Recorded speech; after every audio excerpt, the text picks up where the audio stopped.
Yeah, y'all going crazy.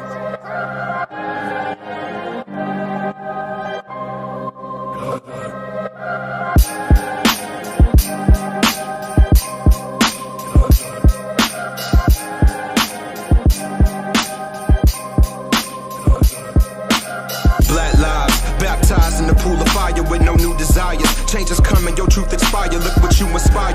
We conspire, so sick and tired of your foolish ways. Who's to pay for hate we acquired? They hanging us from the top of tree branches like it's the 50s. My city, full of Confederates, better it for the kiddies. My theory, spread the knowledge and wealth and build our community. Economic empowerment, shine with continuity. Viewing me as a menace, young black and I'm vigilant, militant. Use my voice as an instrument. Get your knee off my neck. Boy, I'm so sick of this sentiment. It's riddled with prejudice. Supposed to be protecting police, act like my nemesis. We screaming for justice. If you don't give it, we busting down every door. Now you see what we got in store.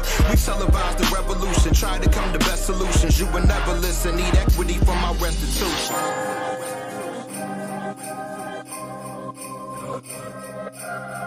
Hi, White Lives Matter. There I said it. You happy? Cause some of you really give me a headache and don't wanna listen when the protest is silent. So how y'all gon' act when the protests get violent? When George Floyd was brutally murdered, when he begged for his mother, I cried like he was my own brother. And I understand a lot of folks were shook like me, but that's a different kind of feeling when you look like me. And that's a different kind of feeling when you watch a building burn down and it brings you peace. That's a different kind of healing. And I promise I'm not saying that it's right, I'll admit it, but we're angry and want to see things burn, so I get it. So for my people, it's a cold world. So I keep a 9 on my side, but you don't see it like J. Cole's girl. We will no longer under plan. So if I pop a dirty cop, I pray they understand. Tag them. Naysayers will really say this ain't traumatizing. Like they don't see the history of blood on the horizon. Like they don't see the point of pain in our uprising. So we just gon' keep raising hell while they acting surprised and advising us to be calmer, be still put down that armor. But the whole country cloaked in karma, let that fire spread. Either two choices, stay woke and stay your ass in bed. Middle finger springing up in the sky while blasting fence. That's the energy we match. That's the pit of rage you got us bent on. Those you send up, you gon' diss us, we gon' disengage. Divest, defund, soldiers so there is no refund. Click clack on a black skin with a patch in at the White House, not gonna let the blacks in. It's for that fall and be minorities, majorities. They lost their life for dignity in hands of the authorities. We wildin' like medievals to be equal. Be grateful we ain't go from peace for the lethal. Stay tuned for that sequel, my people.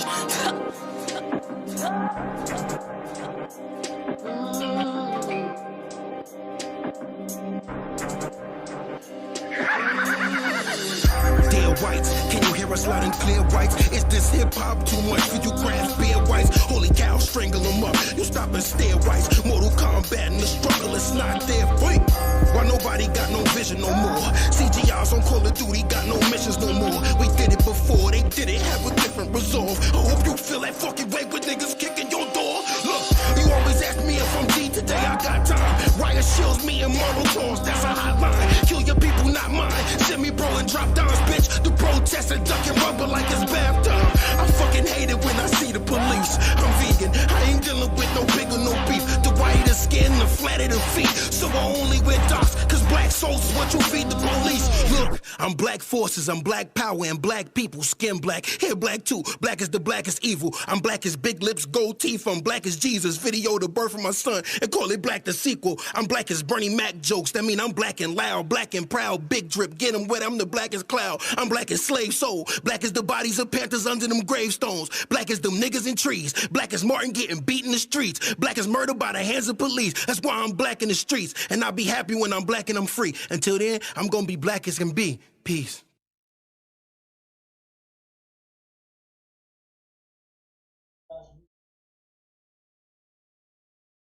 Ladies and gentlemen, what's popping with you? This is your boy Sim. And that right there was Carolina Waves. That's the name of the group, ladies and gentlemen. Carolina Waves. It features Lena Jackson, Two Fly King, Tag 'em, and Juice Lord.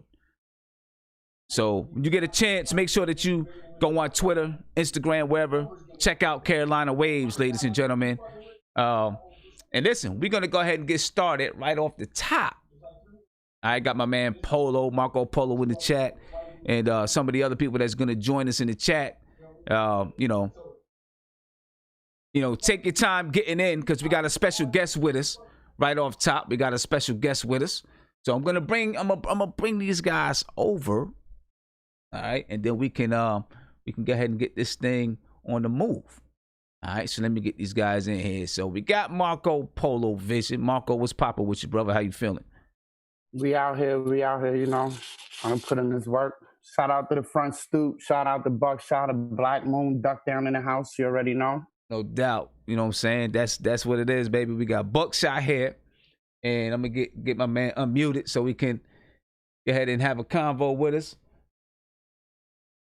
And of course, you know, obviously we appreciate Buckshot from the legendary Boot Camp Clik for coming through. Buckshot. Generals. Can y'all hear me? Can hear you loud and clear, brother. Okay. That's what's up, man. That's what's up. Yeah, General, 4-star. Yeah, man. 4-star. Hey, we appreciate you for coming through and spending some time with us, man.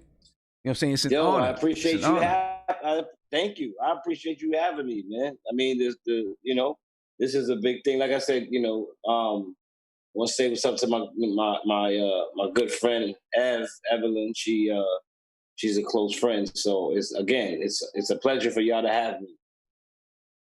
You know? Man. I mean, we talking about some big stuff here. So yeah. So talk to us about it, man. I know you wanted to talk about some big things, man. I mean, well, one, this is like, where do I start, man? It's a real historic moment because obviously, you know, we first had David Dinkins as our first, I would say, you know, black known black man, like David Dinkins, first black man.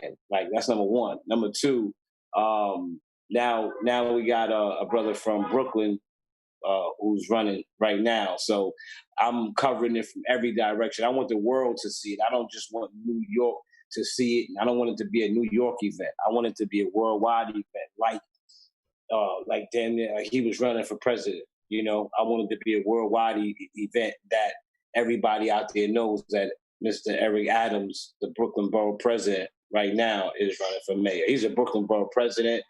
He's, you know, retired, you know, captain.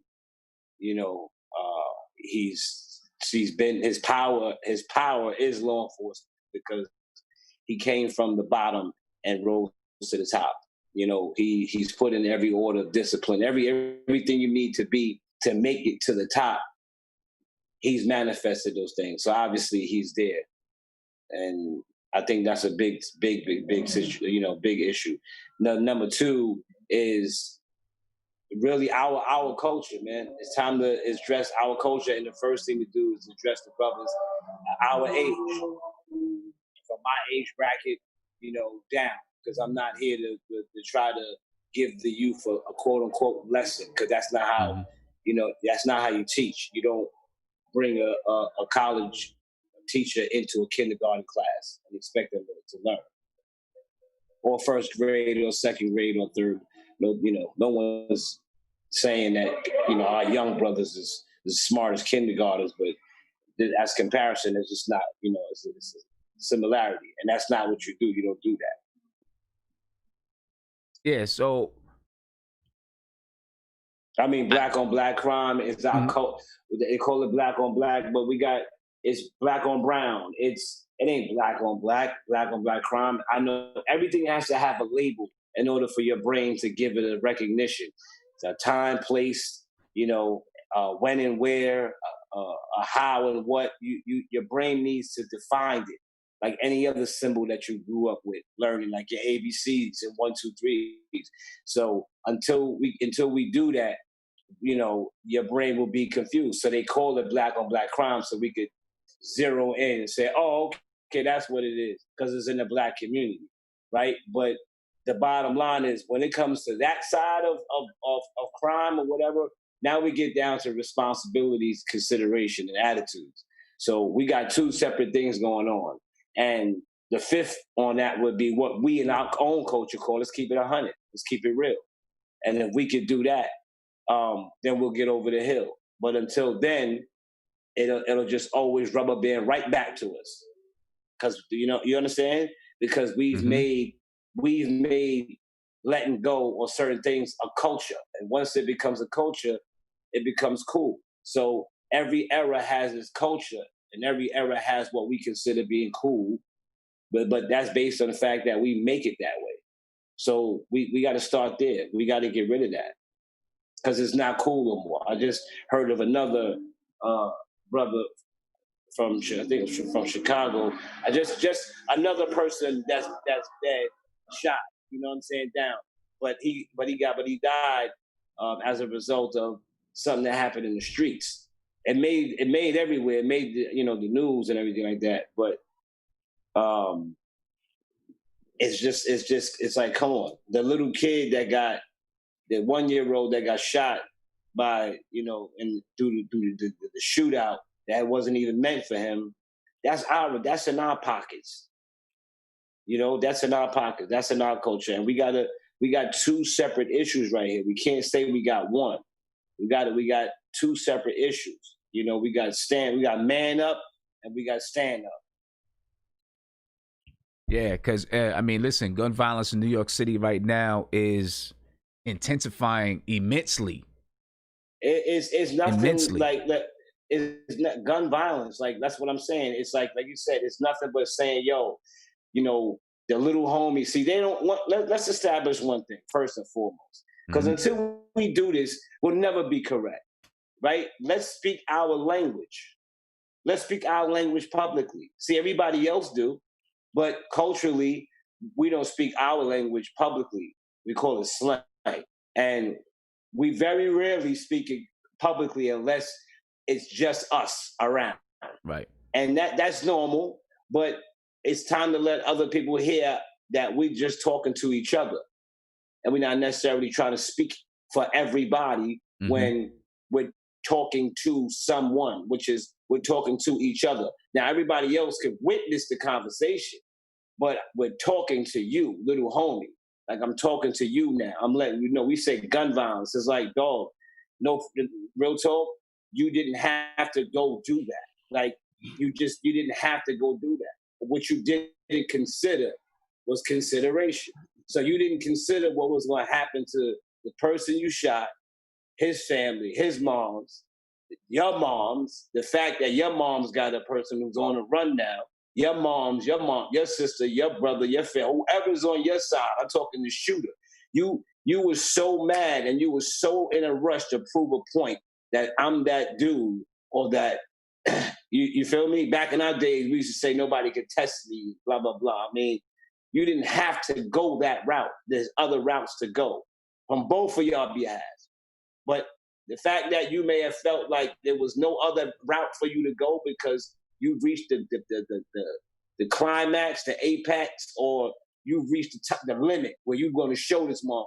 This, you know what I'm saying? Nobody is going to do this to me, bruh, and blah, blah, blah. That's an attitude. And that's an attitude that we got to show is played out. We can't just say it's not cool, yo, blah, blah, blah. We got to start from somewhere. If we don't start from the bottom up, then we got to start from the top down. Either way, it's going to go in a direction. So as a OG Buckshot, what would you attribute from you doing the knowledge? Like what do you think happened? Like why is a place like Chicago so volatile right now? Like what? Because what we going through. It's that simple, really. And I'm gonna be honest, it's because of what we're going through. Now, outside of that circle of saying this is what we're going through, we know we got personal stuff we're going through. We know that this should be, let's look at it this way. We know that there should be a limitation when it comes to the perimeter of our neighborhood and whatever goes on in our neighborhood and anybody that come past that perimeter.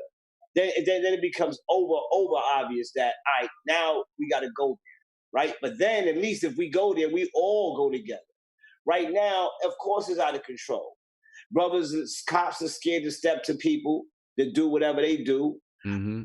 Brothers, we focus on saying that we mad because another brother got killed, but we more matter at the brother that got killed from another race than we are at our race. We can't. We gotta. As we used to say, we gotta dead that. We got to show a whole different side. We got to do that. We can't, no one's going to handle our own problem. And we know that half the brothers from the 90s, that's from my age bracket, and even some that was right before my age bracket, that's still around. They tried to latch on and hold on to life and whatever they felt that they came up on, they try to hold on to that by latching on to my era, right?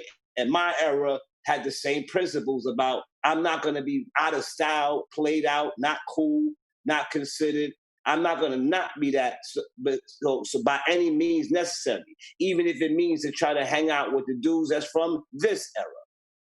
So we just keep that chain going. If you know what I'm saying? And if you put us all in one line, it's like, you know, we in the era where people are sensitive, obviously, because anything you say is sensitive on behalf of the internet. Let's just say it like that. But you know what? We got devils that already proved that some of the worst things you say is going to get the most attention. So why not? If we're going to go there, let's go there. I'd rather you give me the attention for saying something than nothing. Now, if I say this is what we need to do and everybody don't agree to it, it depends on what direction it is. If it's positive, of course they're going to be like, man, get that positive crap out of it. If it's too negative, people are going to be like, they'll say it's negative. They'll pass the message. Yo, you hear this BS. Or some of the others will say, you know what? I think it's time that we go there. I think it's time that we pick up the bats and knives and sticks and beat up who? And right? And then like we gotta sit down and face ourselves. And that's what our parents fail to teach our youth is you gotta face yourself. Like that's the realest you can be. So how do we get I'm sorry, I didn't mean to cut you off. No problem. How do we get the OGs like yourself, myself, Marco, those in the chat? I mean, I know, like, I do a lot of stuff. You know, I'm not even going to go into that. But, like, how do we get these OGs that's out here to take control of the situation? Take our own and take. You know what I'm saying? First, let's start with the identity. Mm-hmm. Let's start with the identity. I don't know who you are. I don't know how to identify you. Like, I really don't. And I don't think that, you know, what's funny is, I manifest how I feel, right? So this, you know, look, this is something I'm personally dealing with right now. Again, like even down to the outerwear that the clothes you put on when you start your day. You know, I was looking at it from a point of view a little while ago, and I was like, wow, I remember the days when there was a separation between the young and the OGs, where it was like the OGs not only walked a certain way, but they looked a certain way. And we was young. So we either couldn't wait till we get to that age where we could start being grown. And our start being grown was to the point where it was almost like we dressing grown. Like what you doing trying to dress like you grown for? Blah, blah, blah, blah, blah. It was, you knew that those were grown-ups because when they got to a certain stage, they removed the young image from themselves and became grown. Now, adult is something different. I say grown, I mean a grown mentality, a grown mind frame, thinking grown, acting grown, being grown, doing grown is one of the best things that you could, you know, doing grown things is one of the best things that you could do for yourself and for the kids below you, because then they look up to that. They look up. The kids are always going to look up to us, right? As far as grown-ups, that's because when you get to a certain age, all your life you've been told by your mother and your father, you can't do something, you can't do this, you can't do that, you can't. So when you reach 15, 16, 17, 18, those are your independent now I can years. Now I'm a shoulder. Check this out years. Those are our years where, and that's why if you look at it, you don't really see too many 44, 45, even 39, 35. You don't really see too many of those ages ready to run out there.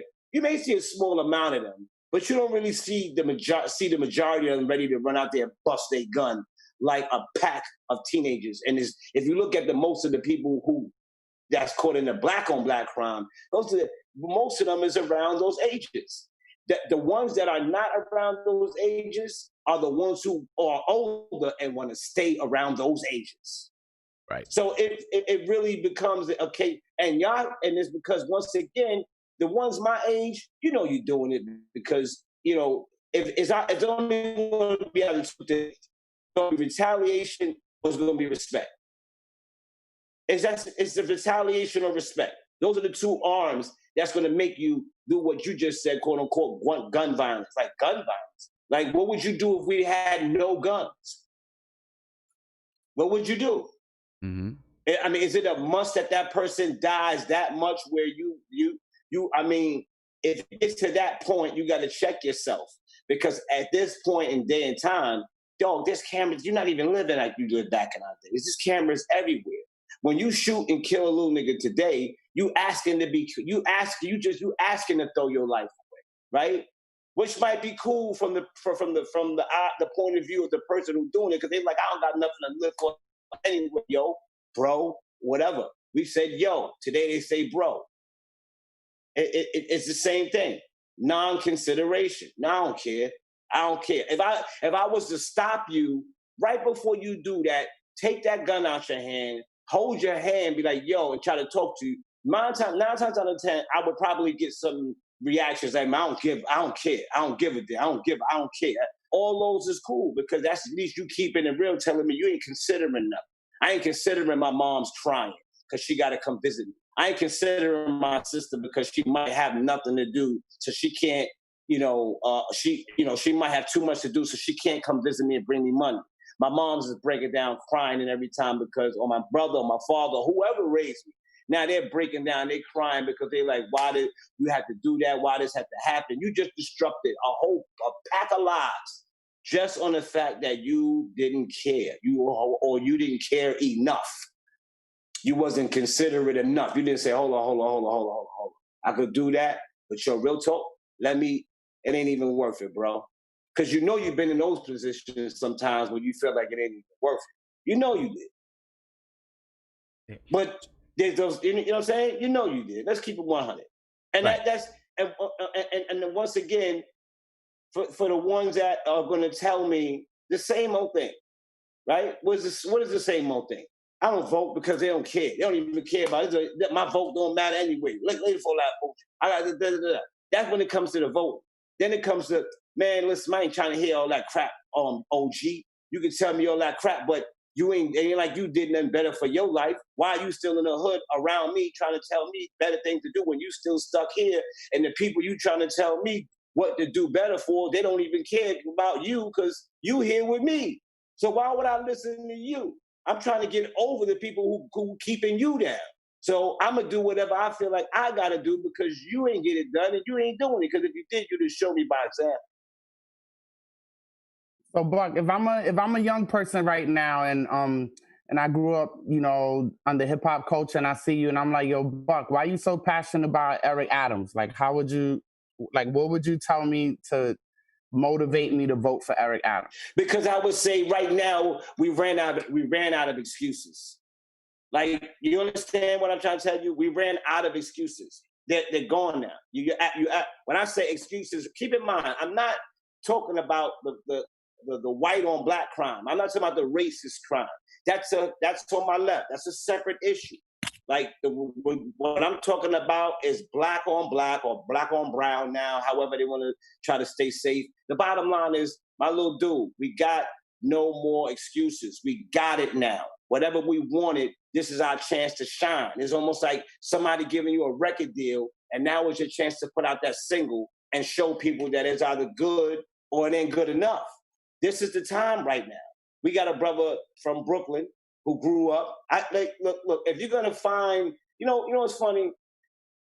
If you're gonna find yourself finding more negatives than positive before I even give you the whole story, that'll show me where your limitation is. It won't even, look, bro, I respect your limitation. I'll say I'll respect it. It's just that you don't have to be that limited. Why? Obviously, because I can tell you 30 people on my side that's not. So you don't have to be. It's not a must. What I'm going to say to motivate you is we got a chance right now. Like, We got a black brother from the hood, right? He's running for mayor. He done been through law enforcement in so many different directions. So when you on both sides, it's kind of hard to say, okay, make an excuse. Yo, my brother, my sister, my love, my heartbeat, the pump of my blood, like my sister. She's a retired after 20 years, something like that. My sister, one of my best friends, one of his sister, she's a transit cop, and his brother's a cop. When they take off them uniforms, they regular people. That's my sister, right? Mm-hmm. So what's the difference between my sister when she put on a uniform? The difference is when she put on a uniform, you didn't know that was my sister. Meaning when she's wherever she's at doing her job, you see her as police officer Tracy Allen. You don't see her as, pardon me, that's Buckshot's sister. You don't see that. So the bottom line is you got to understand that when these people take off outfits, take off uniforms, whatever, they still are brothers. They still are sisters. They're there because they're doing a job and they're doing something. So and at the same time, it's hard for me to give you motivation as a little dude without giving you something in return. So that's where this right now comes into play. Meaning, here's a brother who's going to say, all right, let's have a conversation. I'm from the block.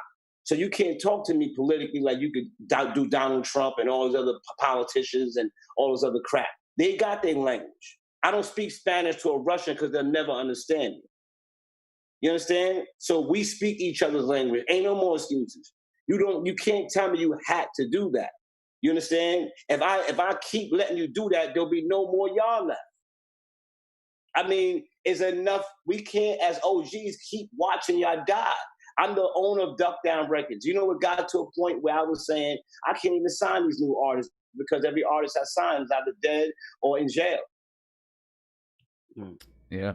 So Buck, what about, and I'm not sure if you know, but what about Eric Adams' platform will help him to address these issues, right? So what can you tell us about his platform that will address these issues?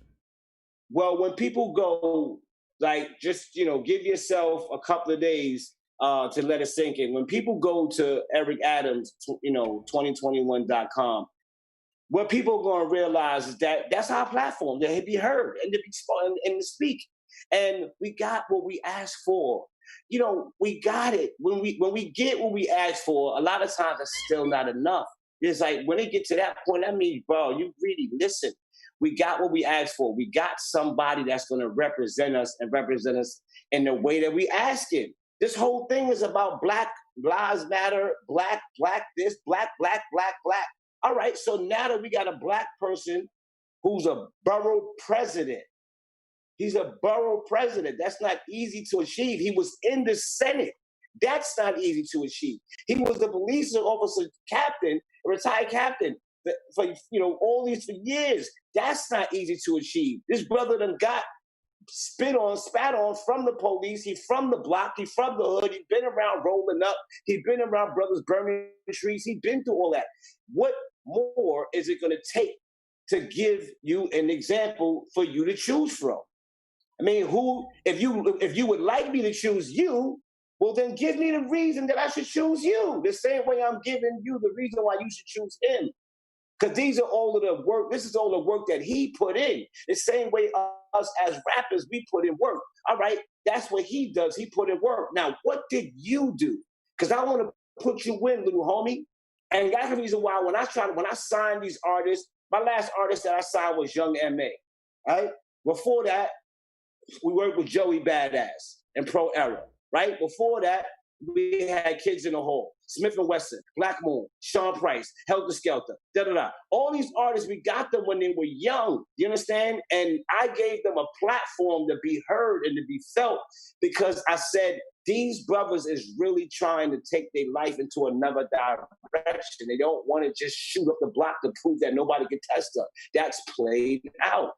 It's played. It's not only played, but look, they got cameras in every building, cameras on every phone. If you shoot somebody taping you or filming you shooting somebody run by, it becomes lit clout chasing and everything else to upload you on the internet and hope that they go viral because of what they put up of you. So now you got viral snitches. It's like, this is not the back in the days no more. I mean, every one of these brothers that do these crimes, they get back. They get back. The person they shot get away because they dead, and eventually you can run but for so long. So what is the point now? Now what we need to do is we need to change our neighborhood, make our mothers feel safe, make our brothers feel safe, and make it cool to be cool. We don't have to do that no more. We don't have to say, yo, you know what? I represent these 10 brothers in this corner right here. And that's why you're not gonna mess with me when I come through. Because that shouldn't be the level of excuse that we need anymore, because we can't use it. It's not even like I'm trying to school you and give you a school lesson or tell you what you can't be, shorty. I'm telling you that you cannot do it anymore because you only got 5 minutes on the block. The little dude you killed, he dead. He gone. All right, cool. You proved it to him. You killed him because maybe he killed somebody in your family. So as the beat goes on. But today the difference is you either dead or you in jail. How do you want those two options? I thought you wanted a way out. That's why I gave you the record deal. That's why people like us put out record companies for people like you that got talent, and you know you could be something better. You know that. You know you could be something better. You know you got talent. So why waste it on just trying to prove that you the tough guy? It don't work no more. It don't work no more. It's a whole different day and time. That was back in the days. And that's why you still hear a lot of the rappers, they follow the blueprint of the example that was set. So some of our rappers back in the days, it was rapping about the same thing: guns, killing, shooting. Yo, I'm this, I'm that. We had gangbangers, we had all that. But the difference is most of us seen the route that went on and that took. And if you go to these brothers that did real time, 21 years in jail, 25 years in jail, 25 and 10 years in jail, they gonna come out and tell you, shorty, that's not what you want to do. So you can't look up to them. They're not gonna be your hero. You your only answer. You your only hero. You are. And I'm saying that to the brothers of my era because we the ones that got to set the foundation right now. Foundation means we got to have a place for them to go. We got to have examples to show them. We can't just put on a hoodie and throw on a pair of headphones and get on the internet and think that's the only answer. You know what I'm trying to tell you? We can't. We can't settle for. They don't want to give us a shot, so it don't matter. And then when somebody come up and say Black Lives Matter, we shoot down. Black lives don't matter. How do you think about it? You're so quick to give up. You're telling yourself you don't matter, and then you find reasons and ways. Well, the owner of the place is really gay or homosexual, and blah, blah. You just find every other reason so you could do nothing and try to gain everything, and it don't work. It don't work, and I can't play with you anymore. I don't have time to be political. I don't have time to be the way you want to be. I don't have time to talk the way you want to talk to be heard. I can't sit here and say, nah, man, the little niggas don't want to hear that nowadays, man. They ain't listening. Da, da, da. That's not a problem because you're not supposed to listen. You're a baby. When I'm 45 years old, when I look back on my life and I look at some of the stuff I did at 19 and 16, 18, and I thought I was grown as hell then. I'm like, yo, I was a baby back then. Because I got a daughter right now who's almost 14. I got a son who's 26, 27 years. I'm like, yo, I was a baby back then.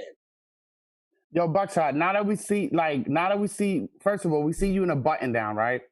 So you looking at extra, like when you're saying about changing the way that you look at stuff, are you considering running for office and things of that nature? Because I see you being more political outwardly than, just talk about hip hop stuff, which I really respect. You know what? I won't. I look back at some of the ones who did, and I look at their interviews and I hear them say, it's not for me. Donald Trump said it. This one said it. That one said it. But like when you look at the younger years, the young tapes, and then you go by years later, and they really did run for president or run for mayor, or mess around and did it when they said they wouldn't. So I won't say that that's going to be the same for me. I don't know. I really don't know what will happen in the future, but I know that I'm supporting what's going down right now. I can't watch another brother try to do something and not be a part of that. That's why I said I didn't want to just be a New York thing. I wanted to be the worldwide thing that Eric Adams is running for mayor of New York City, which is the model for the USA. New York City became the model for USA. Hey, let me tell you something. Where do you think hip hop was born at? Where was it born? New York. All right there. In the Bronx. All right there. There you go. All right there. So New York City is the birthplace so hard that we gave birth to hip hop, which gave birth to a whole other culture. Look how powerful we as Black youth and brown youth, because we didn't have nothing. So they called it street music at first, and then we branded it as hip hop because it was hip to do what we did. It was cool to do this. So somebody gotta be the one to tell them for real. And that happens in every era. There's always a Malcolm X. There's always a Martin Luther. There's always one of me. You know, what you gotta accept though is that what you think you was put on this head to do. You wanna live like a champion or die like a coward. You wanna go out for something or live for nothing. Which one you wanna do, bro?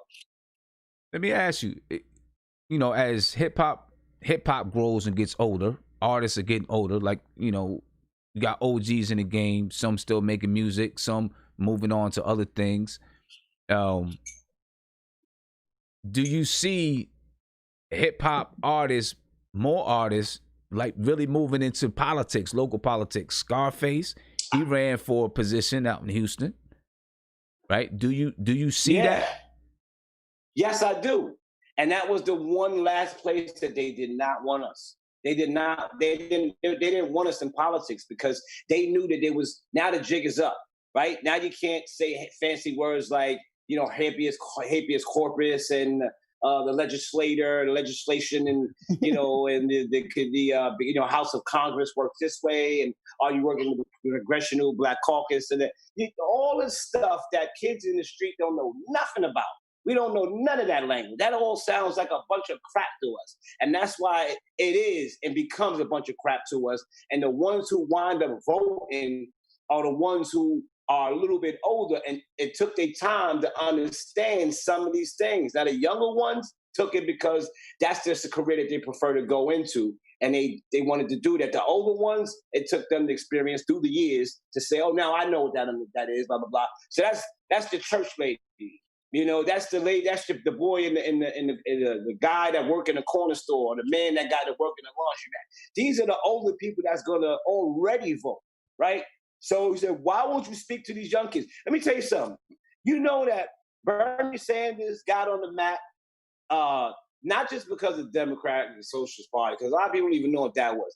I watched Bernie Sanders damn near get on the map just for saying he was going to legalize marijuana.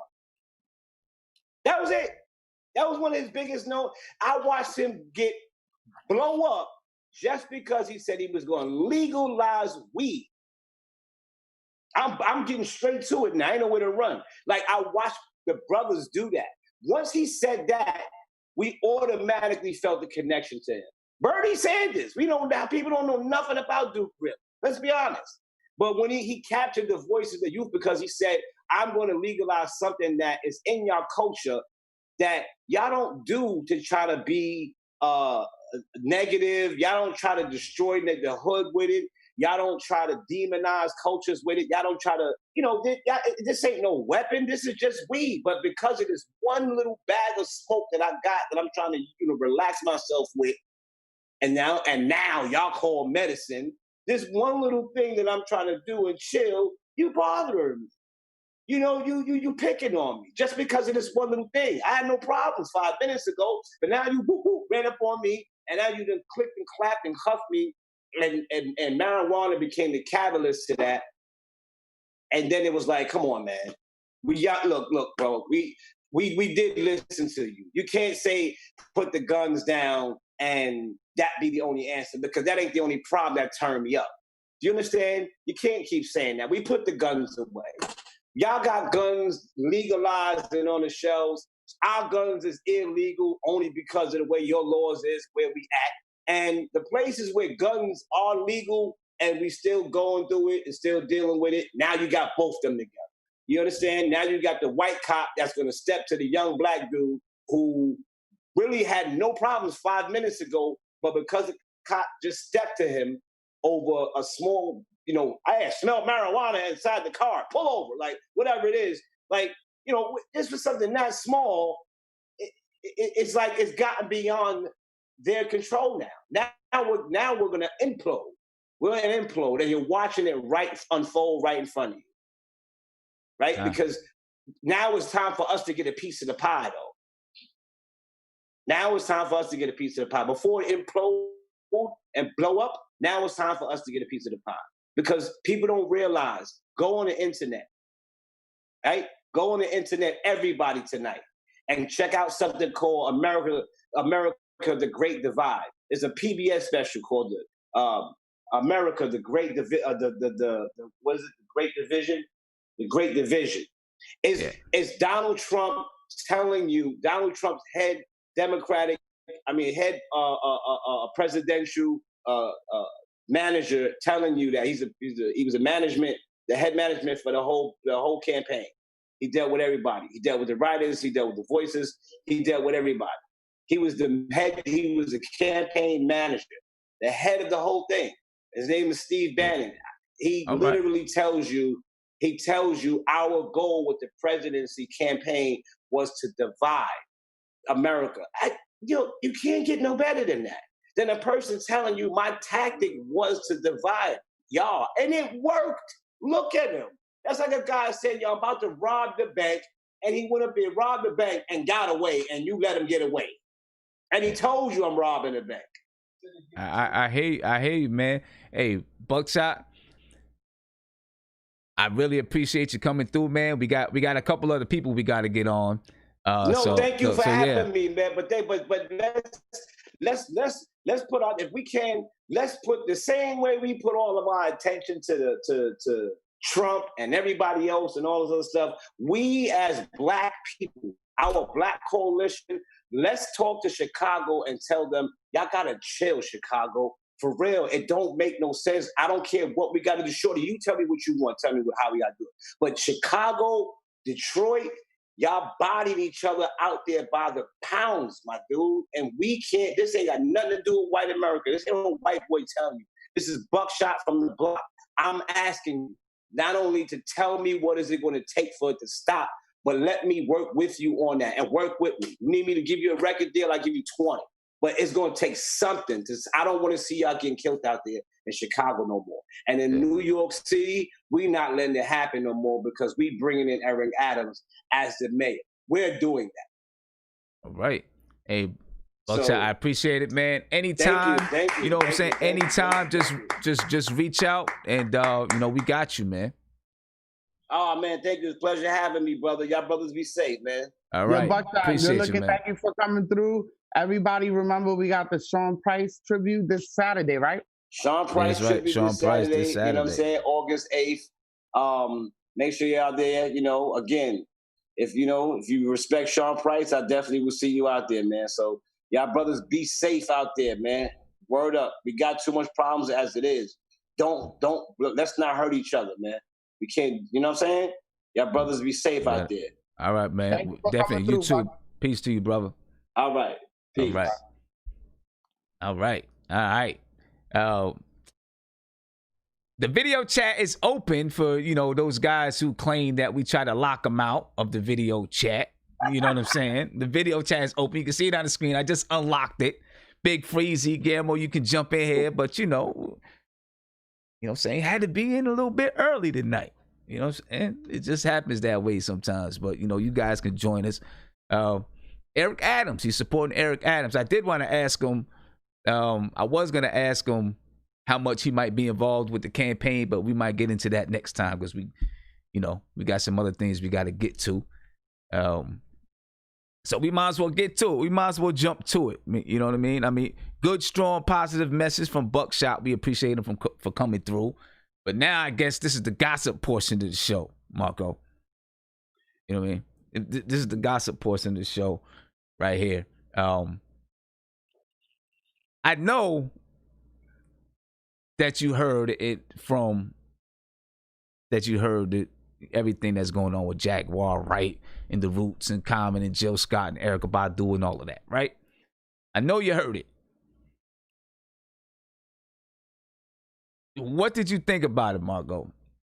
And we're gonna listen to.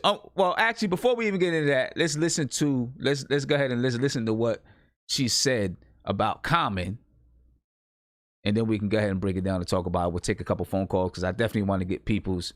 I want to get some people on there, to hear about it, and or to talk about it a little bit. Or unless you want to do. Well, actually, okay, I see. You want to do Shamello first, and then we'll talk about it.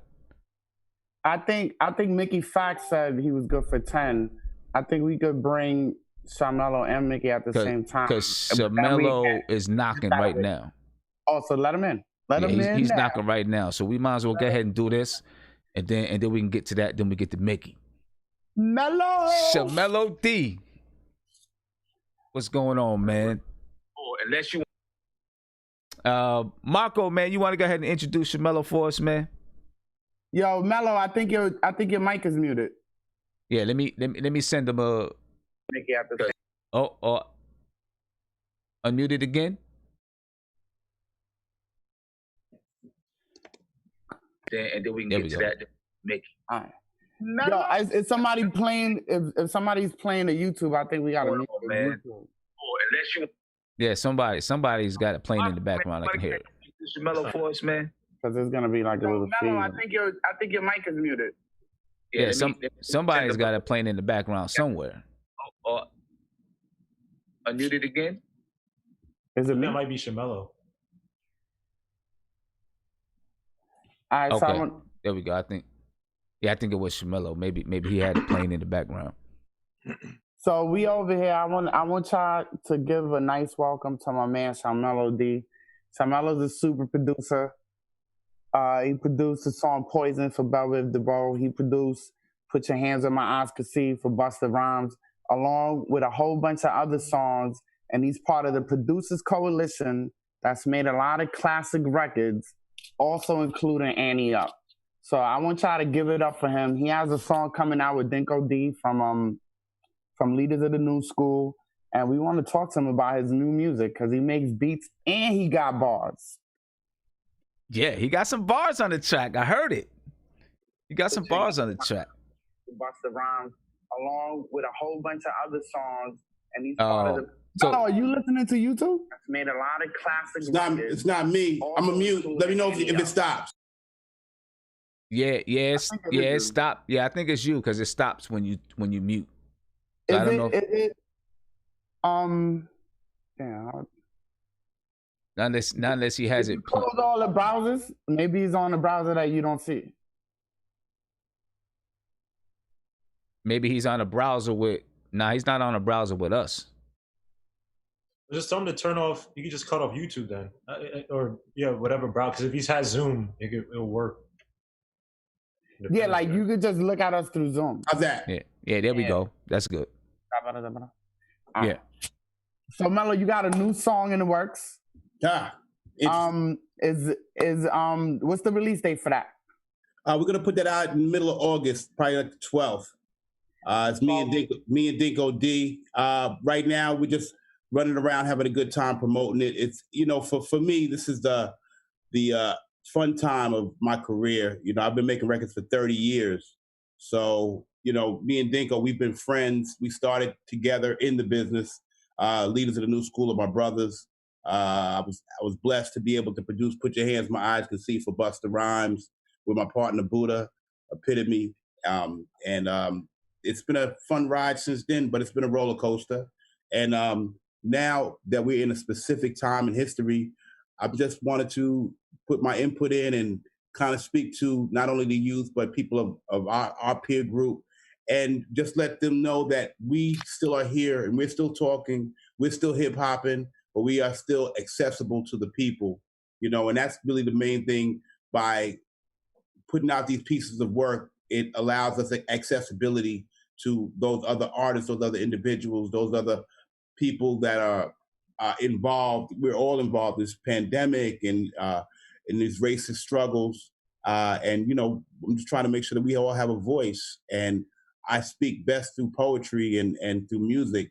So I use that medium to help me relay messages to my peers and to those who I want to influence for this next generation. So any go ahead, Sam.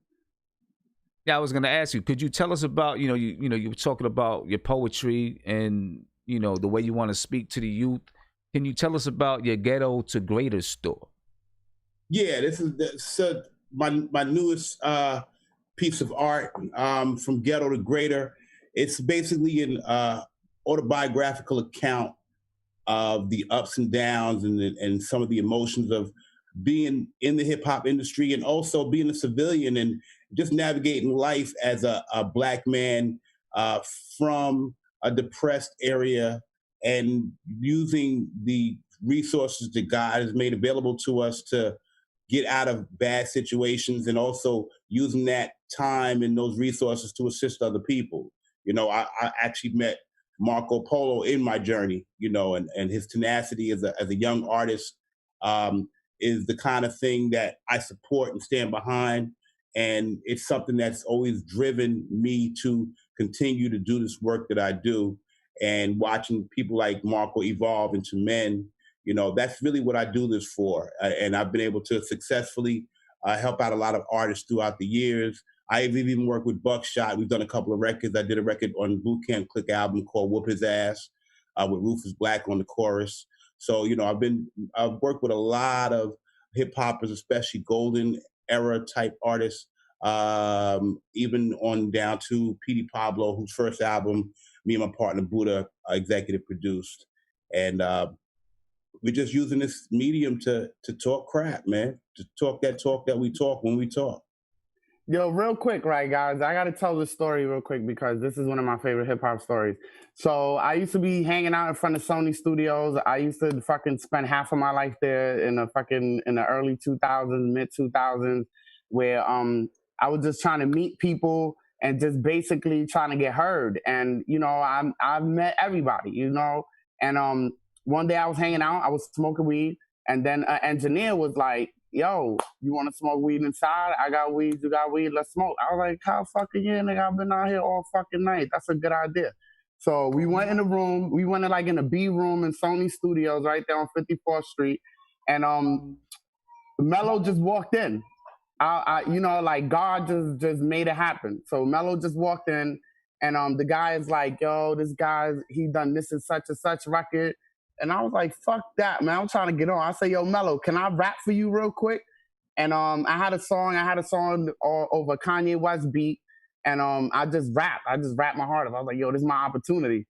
And I just rapped and Mello was just there. And then as soon as the song finished, this nigga Mello had like a briefcase that you make drug deals with. I don't know if you remember, like a big ass briefcase. Absolutely. And he didn't even say nothing. He just opened the briefcase and the fucking shit had a CD that said beat on it. I don't know if you remember. And he's like, yo, here, bro. I got you, bro. See what you could do with this. And to me, I don't even care what happened with it because I made a couple of songs to it and we didn't get to do it how we wanted to do it. But to me, that was the realest. He's been my friend ever since. And he's just a real person that just motivates people and, isn't like, yo, I did this, I did that, so I'm better than you. It's just like, I'm a regular person, you know what I'm saying? And anything that I could do to help real people, I help them and I could co-sign that. And that's one of the, I know Mello for 15 years over that. But I just thought it was funny because he just came out the briefcase and the shit just said beat. I'll never forget it because you go through so much trying to get heard and it's so simple sometimes. You know what I'm saying? Like, yo, you fire. I like what you're doing. Here's a fucking beat. Go show me that you could do something with it. You know what I'm saying? And Mello's a real guy for that shit. And he's also super talented. You know what I'm saying? He's done a lot of monumental shit. He's worked with Kid and Play too. He's worked with a lot of people that, you know what I'm saying, we just love. You know what I'm saying? He's just a cool, mellow fellow. Yeah. So, Shamello, let me ask you about that Busta beat. I mean, because that's you know, I do a little DJing, and that's always, no matter where I'm at, I'm throwing it on. No matter when I'm just home practicing, I'm throwing it on, no matter what. You know, so I mean, how'd you come up with it? You know, well, it's interesting because you know, I had been producing records for about 10 years before I did that Busta record. And if we flash back, I met Busta when he was 16. Me as a producer, my evolution into becoming a producer started through lyrics. I'm a lyricist first, you know, and as a result, I went to a studio in Long Island, where I'm from, in Hempstead, and it just so happened that the leaders of the new school, who I didn't know at the time, they were budding artists out of the studio. They were like the prodigies that were getting ready to come out of that studio. And in order for me to even get in the door of that studio, they were like, you know, we like you, we like what you do, but we're R&B dudes. We want some young cats in your peer group to see what you sound like. And if they mess with you, then you got a shot with us. We'll sign you to our indie label, XYZ. So I met Busta, Dinko, and Brown, and immediately they were like, yo, so what you do, what you got? And I was like, I'm a spitter, you know, I take it very seriously. And then Busta and Brown, they interrupted the conversation and they said, wait, hold on. Now, mind you, this is 30 years ago. They were like, hold up. Don't I know you from somewhere? And I was like, nah, I never met you brothers before in my life. They said, no, we've seen you somewhere before. And then I think it was Brown who was like, you got booed at that talent show last week. So now, mind you, I'm trying to impress these people that I'm around, and the front line of defense is Busta, Brown, and Dinko. And they're like, yo, last week you got booed. So now they put me on blast in front of the people I'm trying to impress. So my back was up against the wall. So out of instinct, the first thing I said, I'll battle all three of y'all. So my introduction to the leaders of the new school was battling all three of them by myself. I'm still standing. We have a mutual respect. I have a feeling I did pretty good that day. And, you know, we've been friends ever since. And 10 years after that initial meeting, but because of our friendship, Busta was accessible to me. So me and my partner, I had already gotten out of the business. I had done Belle Biv DeVoe. I wrote three records on their first album, on the Poison album. I wrote Thought It Was Me, I wrote Let Me Know Something, and I wrote Ain't Nothing Changed for them. With the Bomb Squad. Bomb Squad were the writers for that particular, were the producers for the project, and I wrote on those songs. And as a result, you know, that just kind of launched my career to a whole nother level. But we fast forward about 5 years after that, I had already lived the hip hop lifestyle, and it's been just about every single penny that I had. But I had a great time, and I got memories that you'll never forget. But, you know, so at that point, I was actually back to civilian life, and I was working in a restaurant, me and my roommate, and I still had my machines. I was still cooking up stuff, and I had raided my mother's record collection, and we found this little loop of this folk record. My mother was a gospel disc jockey, so she had a decent record collection, but it had a lot of 50s and folk music, and it wasn't like, you know, a lot of the typical type of things, the soul. It wasn't the Temptations. It was more like Shirley Caesar and James Cleveland and other artists from the 50s that were like doo-woppy. So I found this one particular record, Seals and Cross, and I just kept playing it. And my roommate was like, yo, this is crazy. He's a technical wizard. So me and him collectively, we put it together. I kind of filtered in the ideas because I'm not as technically inclined as he is, but I hear the music and I know what I want. And he was able to help me translate electronically what that record was supposed to sound like. When we finished, Busta's road manager came in after the party because he was out partying, and he would just come by after he hanged out all night because we had a kind of like a crash pad. And he came through, my man Fab, and Fab heard the track and was like, whoa, this is crazy.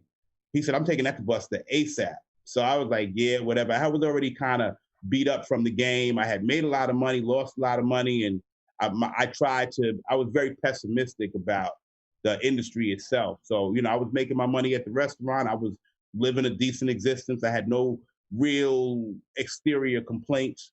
And he took that record to Busta. Busta called us feverishly the next day, said, I need that record ASAP. And to me, I think of all my tracks as a put your hands where my eyes can see, because I'm the creator and I put a lot into all of them. But that particular one, and I knew it had a different ingenuity than a lot of the records that were out during that time period. But for some reason, Busta gravitated to this track. We loved that track. The road manager lost his mind, took it to Busta. Fast forward about a week later, we were all in the studio. Everything came out exactly as planned. Busta came up with those lyrics and married the two. And the thing lived in history after that. When it first started playing, I was like, oh, this is dope. Everybody's feeling this record. And that's when it first came out. Then it was about a year later, and I was like, oh, this is dope. People still playing my record. That's dope. Then it was like 5 years later, and I was like, oh, this is dope. People still playing my record.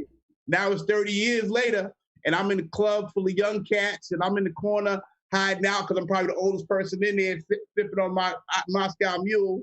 And then they Put Your Hands Where My Eyes Can See, and the crowd, the millennials, flood the dance floor like the record came out in 1997. And I just thank God for allowing me the gift to be able to get that to the people, man. And that's the story, and I'm sticking to it. Thank you for that beat, man. Yeah, no doubt about it. Thank you for that, because that's just that beat is glorious, man. I mean, I don't know. That's got to be one of the top 5 to 10 beats in hip hop. It's got to be. Matter of fact, Shamello, is that beat on YouTube? Just the beat? I'm sure. Because I've been looking for a beat to diss Guillermo on. You think I could diss Guillermo on that beat? You couldn't do anything with that beat. That beat is too above your pay grade, man. You can't do nothing with that beat, man. I'll give it to you. That beat, man, like Busta Rhymes, my elementary school, man, like that beat is so iconic, man. Like that carried us probably for like 2 grades straight. 2 grades. Man. That's one of the greatest beats. I'm thankful that it was recognized to that degree.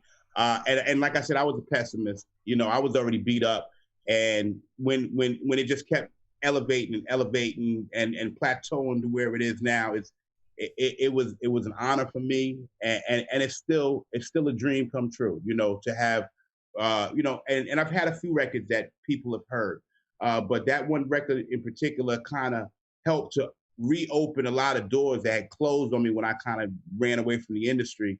And I'm thankful that it's now become my passport to allow me to have conversations about hip hop, because I am hip hop. I live hip hop. When I eat my cereal, it's hip hop. Everything that I do, everything that revolves around me is hip hop and the glory of God. And that's what I focus on. That's what I try to at least exude, not only in my music, in my literature, and also in my lifestyle, and it's a real thing for me. And that's why I appreciate the platform that you guys have set up to allow these types of conversations.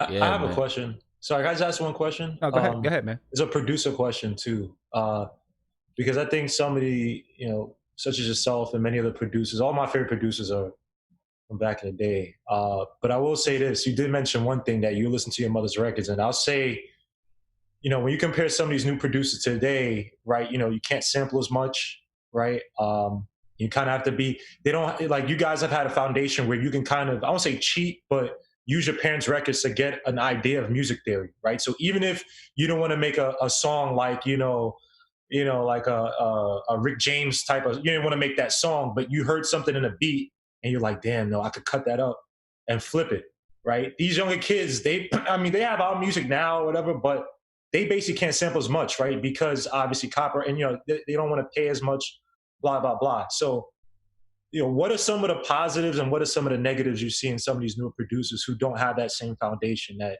some of you, the OGs, have had? Well, I come from this school of thought.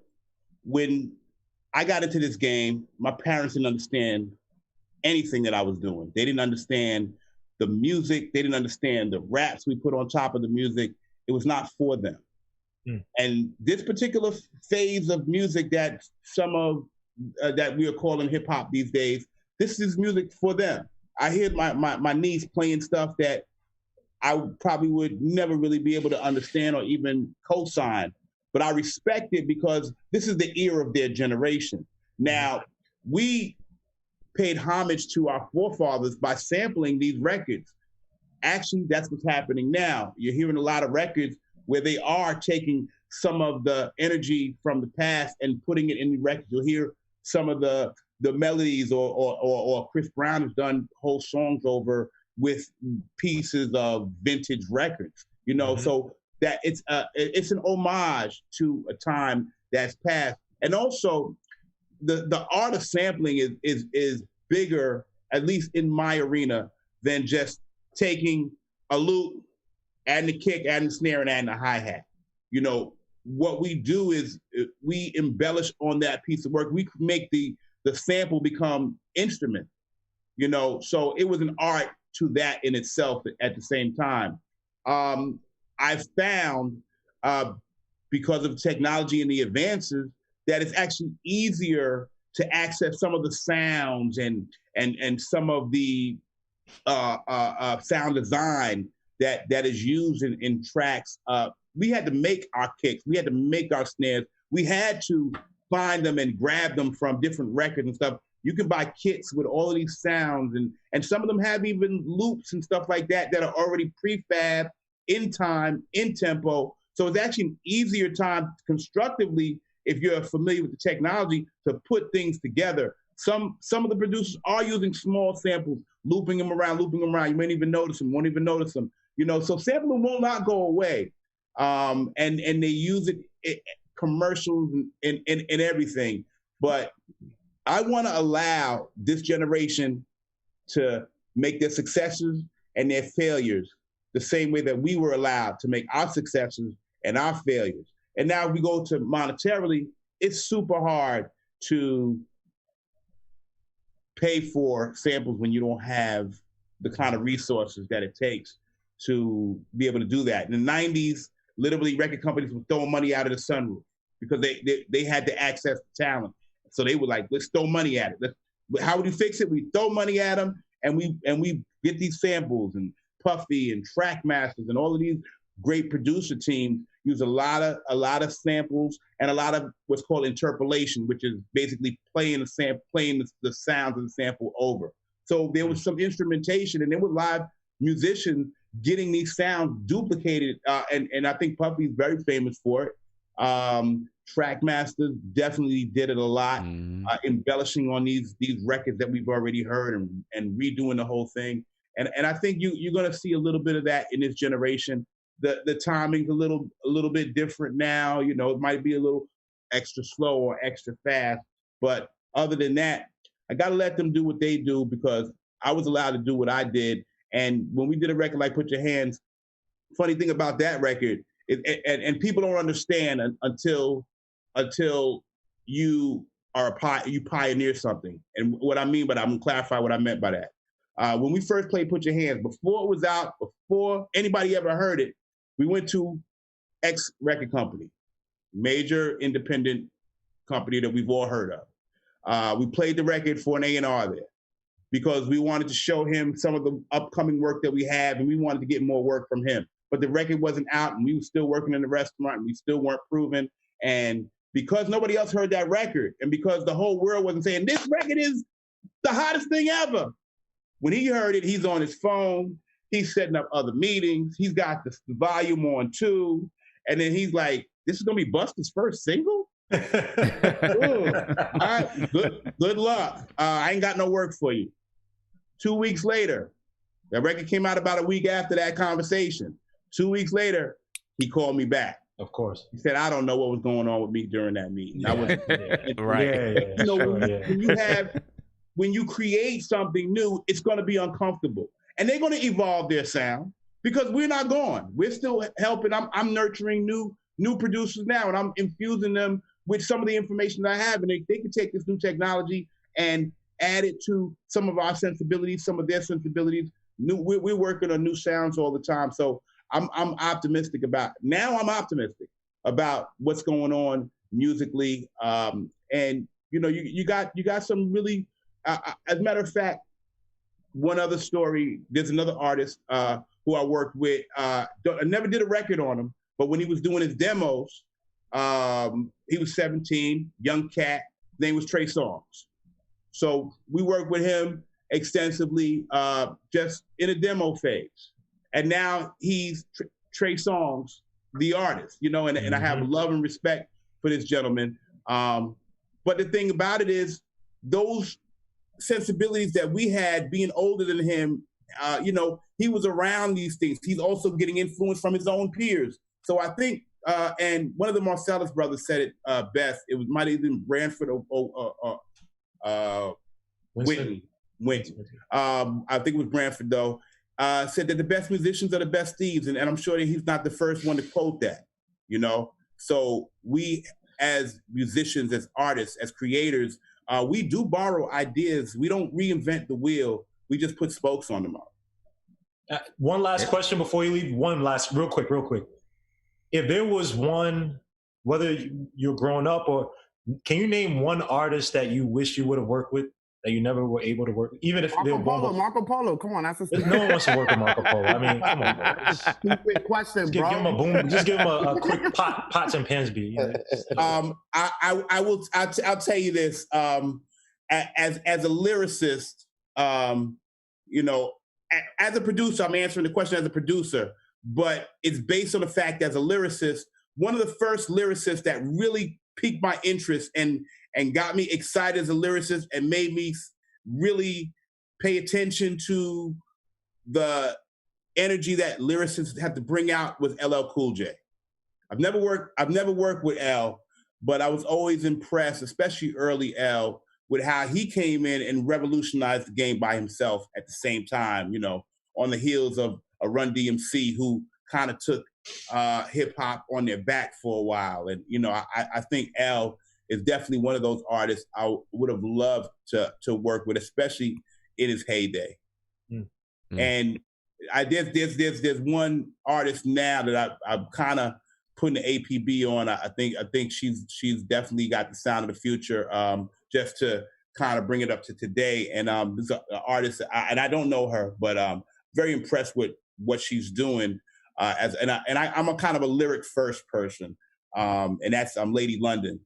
And I just, I'm paying attention, I'm watching, and I got my eyes set on, things that I want to pay attention to, influence. And then, like I said, I use my music not just for hip hop, but it's for arts and culture and to enhance our lives as Black people and as individuals in a global society. So Mello, right? You say you got some bars for us, right? You got some bars? Yeah. If you got time, I can break down to you, because what happens is. Shout out to Mickey Factz on cam right there. Not to cut you off, Mello. Mickey Factz, a super lyrical fellow. Mello, what's up, Mello? Can I talk to Mello real quick, please? Yo, Mickey, what's happening? Please. How you been, man? I want to talk to Mello. What's up, Mello? How you doing? I'm great, man. Good to see you, sir. First of all, truly much love. We give your flowers for your country. Not only hip hop, but just to music, man. A lot of people, know you for those two records, Poison, and Put Your Hands Where My Eyes Can See. But a lot of us, know and respect what you've done previous to Put Your Hands Where My Eyes Can See, what you were doing with, Bell Biv and all of the other records that you produced. We give you your flowers. Thank you very much. So, that's the good side of everything. I know you're from Long Island. Man.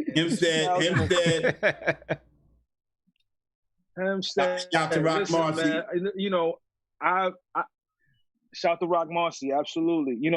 Thank you. Sorry to cut you off. Thank you. Listen, I've in 2007, I was working with this female MC.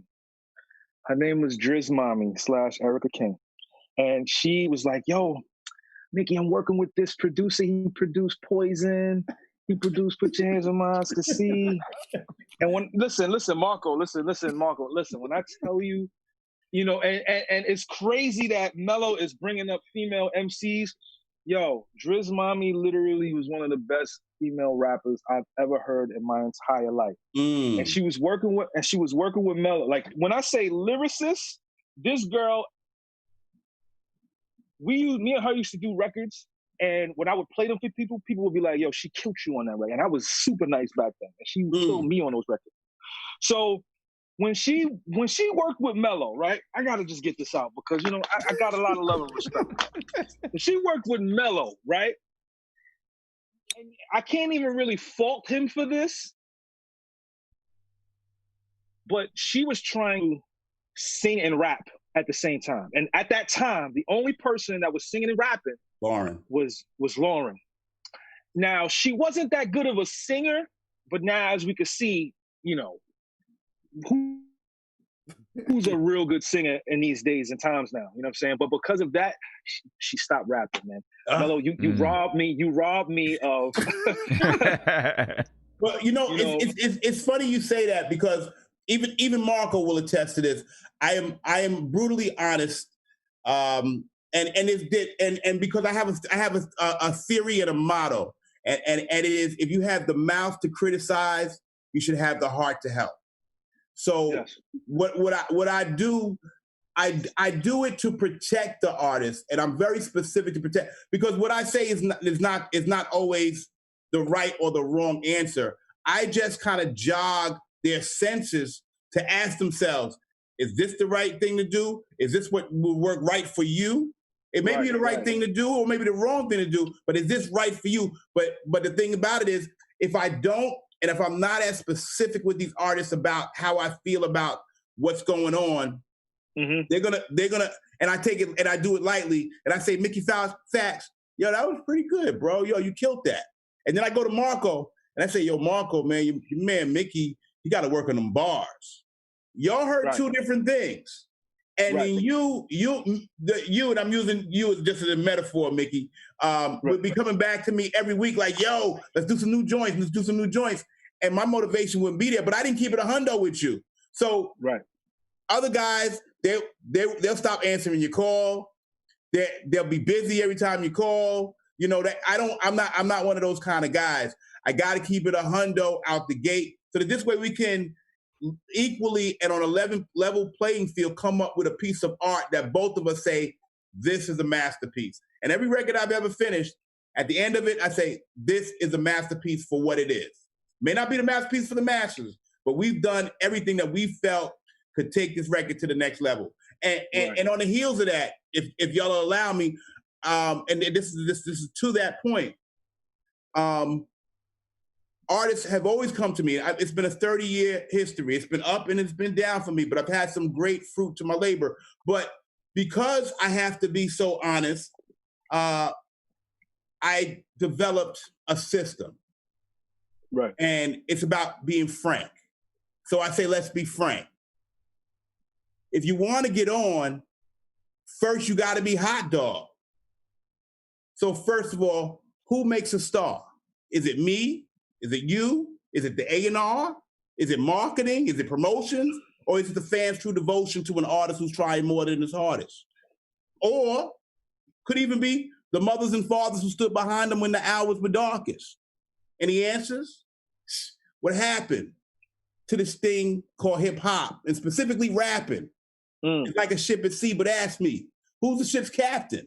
Is it the manager, the label president, the banker, the artist? It's hard to say which one of these men or women is the ship's captain, but my big pen stands regardless. The big pen. See, this is the tool that I used to use to fuse the words to the paper. Back when major labels became dependent on the independent labels who became major.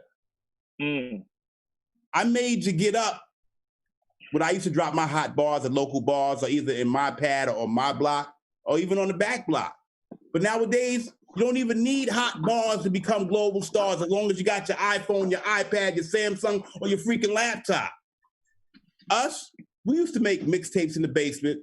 loud music playing, pissing off that next door neighbor with Jason. I'm sorry, Miss Jason. At least till she saw me on MTV, BET, NBC, one of those three. I'm sorry, actually all of those three. Then she ran around the hood bragging, talking about, I know them kids, they all live next door to me. One of them did put your hands in my eyes, could see for Busta and thought it was me for BBD. And of course, that was me. But today it's still true too, because it can happen to you too, dude, if you get 2 million views on YouTube, dude. So keep your engine revving. Vroom. Tune up that freaking search engine. Vroom. Check in your hood.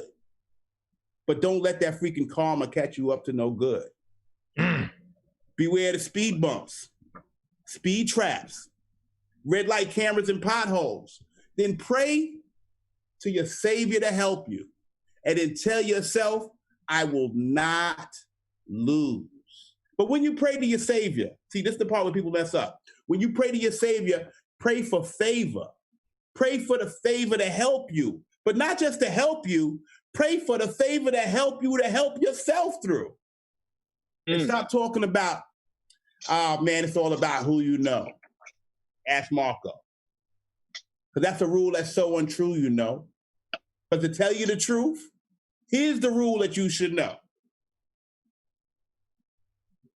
It's not about who you know. It's about who knows you, bro. And that's rule numero uno. So whether you're vrooming or revving, whether you're major or independent, you still got to make heat that they will never forget instead of heat that they will never mention.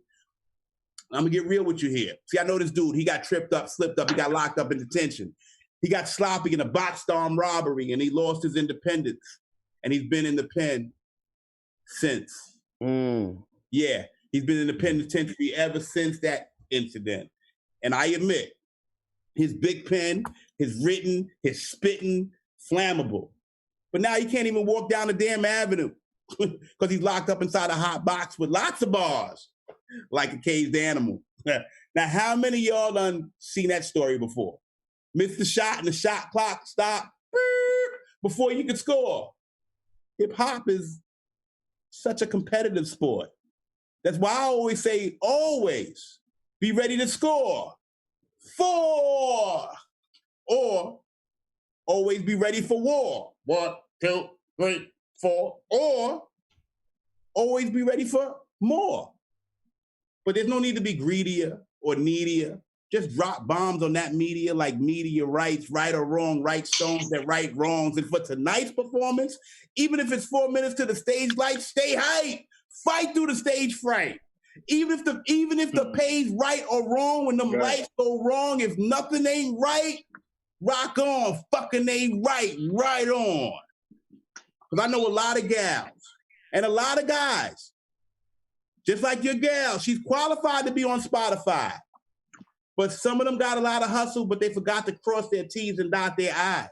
And some of them won't even move a muscle to bust through just because the whole hood loves you. That's my man. You got to come out the house to be heard. You got to come out the hood to be worldwide word, because your word and your words are the vehicle that can see it through. And I'm living proof. I got platinum plaques all throughout my living room. So if you want me to spit it, yeah, I'll get it moving, and I'm still improving. And if you want to get a hit, I'll do that too. I'll give it to him, roof, like a pit bull that bit into him. So you still want to be hot dog? And that's what I say to them. Well, catch up, because I ain't finished yet. Because if you're gambling, remember, bigger bets make bigger debts. And if you're scrambling, don't ever let them see you make a sweat, because I admit that you can. Yes, you can get a rep from the freaking internet, but it's a disrespect to these vets if you can't get respect at a freaking discotheque. I find it precarious and outrageous that you the man on Instagram and you still can't command various stages. Now get your funky ass out the basement. Yeah, now here's where it gets important to everybody. I made heat in the basement. But just like when Marco was standing in front of those record labels, it still needed a placement. So I feverishly ran around telling people what I did and what I can do. And most of the time they say, yeah, man, that sounds cool. But we'll have to get back to you. But I was patient. And actually, some of them did get back to me. Sometimes they did. Sometimes they didn't. But whether they did or they didn't, they knew that this kid wasn't kidding. They knew that I wasn't bullshitting. I still had to be consistent and persistent. I got to know all of the executives and all of their assistants. And I got a lot of assistance from some of those assistants. Because the same ones that block the door to stop you from getting in are the same ones that can unlock the door if you're willing to get it in. But to fit in, you might have to pay in to stay in. And don't get me wrong here, I had to pay dues and commissions the same way you pay schools with tuitions. You have to pay for that pot that you squat to piss in because you're not efficient if you ain't got a pot to piss in. Now back to those executive assistants who later became the executives. Now this wasn't speculative or coincidence, and I've seen it happen in consecutive instances. And now I know CEOs with their own TV shows who started as interns with apprenticeships, and they're the same ones I got lifelong friendships with. I took my time, but I hurried up. But then I waited. But while I was waiting, I was working because I was certain that you can't blatantly be waiting without putting that freaking work in. I waited on callbacks. And like I told y'all before, I waited on tables. I worked my magic on those jerks who worked at the record labels. I bought books just to read, to either study the history or to study what I was gonna need just to succeed with faith much larger than just the mustard seed, because I must succeed, because I ain't have no plan, B. And I didn't even know if my family would understand me. So we gotta think smarter. We gotta go harder. In fact, I got a lot to lose. Matter of fact, I want my reviews to have a lot of W's like the Globetrotter stats. Y'all following that? I want to see my vocals going global, local, Acapulco on Pro Tools. It's so cool. I want to keep it realer than the realest of the real to real, since the real to real. Actually, even harder than that. No tofu, no old plus gift wrap. And I thank God for the gift of rap. And I pray to God to uplift my people from out of the grips of the trap. Because I want to reach and teach each of the students and even the truants with prudence and influence. Show a little class, even if the scenario is to lead a new school on a quest for new students. This is what I was taught to do. And I must say, I thought you knew that this is what we were all supposed to do. And if I hear you say, man, ain't nobody ever going to put me on, Marco, you know that's wrong. And what I say to them, I fault you too. Because this morning, you put your socks on, you put your shoes on, you put your shirt on, you put your pants on. And before you go out that door or make that song to make them get up and get their dance on, thank the Lord for another day that we can all stand strong. Then go out there and put your own black ass on. This is one of them joints I wish I had that rapper chance on. Well, anyway. Yo, Mello, how many bars is that? That was 500? That was 500? Absolutely. We don't stop. Oh, that's what's up. Thought. That's fire, bro. Food for thought, man. That's fire. That nigga Gizmo would never respond to that. The succeed and plan B part, I was like, nah, man. It was like it was double meanings. I was impressed, man. I can't say, bro. So, yo, Mello, can we find stuff like that at your store, at Ghetto the Greater store? Well, the Ghetto the Greater store right now, our biggest item right now is the book. And we got T-shirts to go with it for now, but we'll be evolving. The audio book is in preparation. So that'll be the next thing going. Me and Dinko's single will be going up on there when it's released. So we're at this particular moment. You can get some really interesting T-shirts. This is the title of my next book, The Evolution Will Not Be Terrorized. So that'll be the next thing that I put my pen to the paper on. And primarily, man, I just want people to think. We're challenging people to think, and we're challenging people to take care of each other. You know, that's what I think. Us as a nation, as a people, as a race, and as individuals, we have to really focus on taking care of each other, being fair to each other, sharing with each other, you know, and making wiser decisions now that the times are shifting, you know, and since it is shifting, we have to use that to our advantage. All right, so Mello, boom. I don't know if you gotta go. You're welcome to stay. We want to get to Mickey Factz real quick, but before we end the show, I'll hang out. We also wanna play a song before we finish. So that's awesome. Yeah, appreciate. Yeah, man. Shout out to Dinko D for. Shout out to Dinko D. Leaders of the new school, man. That shit's gonna be fire when we play that. Yo, Mickey, track is what's dope up, too. bro? The track is dope. Thank you. That's Johnny Juice on the track, DJ Johnny Juice. We all are like, we're all students of the Public Enemy Bomb Squad, so it was good for us years later to get back together and kind of have some fun. And we're just having a good time with this right now. All right. Mickey Factz. And thank y'all for having me. Thank you. Thank you, Shamello. Thank you, man. We appreciate you and everything you've done for the game, man. Jewels, bro. Too many jewels, bro. He made me want to go write a rhyme. I'm like, yo, wait till the podcast finishes. Don't do it. We don't need to hear that crap. I'll bring a shorter one next time, Marco. Nah. It was good. I'm with the shits, bro. I'm with the shits. I'm glad you blacked out. You know what I'm saying? People come in and you got to ask people in advance, like, yo, you want to rap? And niggas like, yeah, I want to rap. Nigga, I'm out here. You know what I'm saying? And the way you snuck up on Mickey Factz like that, he didn't even know what hit him. You know? He's like, wait a minute, this is a fucking rhyme. Wait, Shamello, real quick, just before we ship to Mickey Factz, can you just talk about how underrated Rock Marciano is? I just, this chat doesn't appreciate Rock Marcy. That's all you want to do is talk about the guy Rock Marcy. God. Bro, we talk about Mickey Factz, bro. I know Mickey. I got questions for Mickey Factz. I understand. Shamello's from Long Island. I didn't want to disrespect his hometown like that. Shamello, we talk about Rock Marciano every week. Come every on. week. I don't know. Every week. All right. I just people don't know about Rock Marciano. So all right, forget it, man. Everybody in the chat does. In Shamello's from Long Island, Hempstead. You know what I mean? I just want to give his hometown some love. Definitely. Abbreviated. Rock is that dude. And Rock has been my neighbor for many years. And we're friends. We go back to when he was in Flip Mode. And he created his own blueprint, which a lot of people are following. It's a successful blueprint. And I will admittedly definitely be borrowing some pieces from his playbook because I think that, as far as how he's presenting himself and that he has never, ever wavered from the same guy that I met when he was a youngin' in Flip Mode. He's the same dude as a man, and he's always marched to his own drum. And I've always been the same type of person myself. And when you march to your own drum, everybody ain't gonna get it at first. But once they get it, then they got it. And I think that's gonna be Rock's story when he finishes his whole entire movement. Thank you. Yeah, now Guillermo can sleep well tonight. Nah, just come on. Rock Marcy. Come on. No, it's cool. Guillermo's one of his biggest fans. That's cool though. So Yeah. This guy, I gotta try and play him, man. And thank y'all again for having me. I appreciate it. Thank you, Shamello. I appreciate it.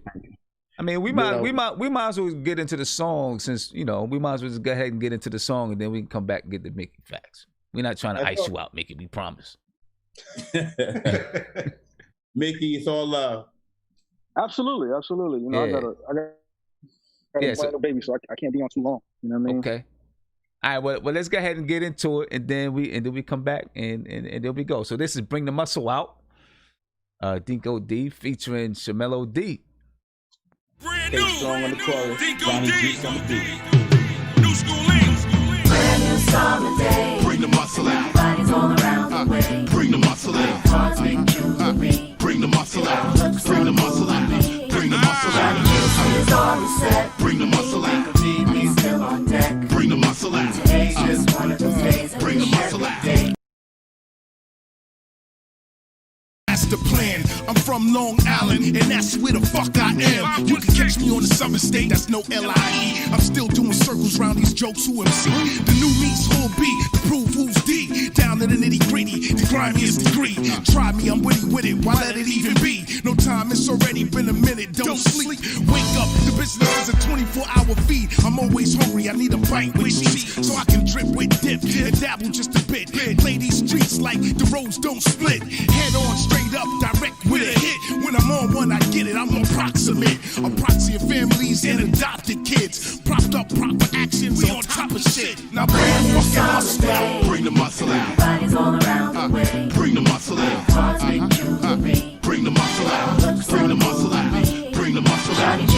is on the set. Bring the muscle out. We still on deck. Bring the muscle out. Today's just one of those days. Bring the muscle out. Dingle D, bring the muscle out. Introducing yours truly. Forget the hustle and bustle. I wrestle, rustle, and tussle with any rascal who hassles with no muscles. I knocks them out, then I eat them up like Brussels sprouts. The ones at your mother's house. No doubt. And I usually don't talk about violence and stuff, but I'm tired of this tough talk. I've been silent enough. You see, my body's been roughed up, my mind has been scuffed up. Listen up, dumb. This ain't tough love, it's tough luck, and I don't keep no gun tucks. I got a machete, get nunchucks, ready for these numbskulls and dumb who thought I'd get caught back, left back, set back. That's incorrect, black, cause me, I just jet back to the lab, bro. Tory, pissing adversaries like the laboratory. Now you have the story, rock is mandatory. Get this man the glory, and if you're the man before me, skip down, sit down, because yeah, it's boring. Meanwhile, me and Dinko D, I ask the story. Brand new summer day. Now bring the muscle out. Everybody's all around the way. Bring the muscle out. Hearts make jewelry. Bring the muscle out. Bring the muscle out. Bring the muscle out. While most hit froze in a broken crib, no toys to play with, just the right to live. I give and take and lend, you either break or bend. You try to stretch it out, it's inevitable in the end. I feel incredible again, medically better before then. Merrily merry along type shenanigans. No ambulance, just my arrogance. It puts dents in miracles appearances. Show business turns and sign clearances. This is point game, my shot shoots for remembrance. Refrain adjust through all your mirrors tints. Certified, solidified, so it's prominent. As we continue, produce a coalition of stars. Take you on that ride, Big Quan, energetic enterprises. Strong Island. Big shout. Johnny Juice. Brand new summer day. Bring the muscle out. Everybody's all around the way. Bring the muscle out. Hearts make jewelry. Bring the muscle out. Bring the muscle out. Bring the muscle out. Johnny Juice is on the set. Bring the muscle out. We still on deck. Bring the muscle out. Today's just one of those days. Bring the muscle out. Dingle D, bring the muscle out. Muscle out. I'ma tell your party people how I begin.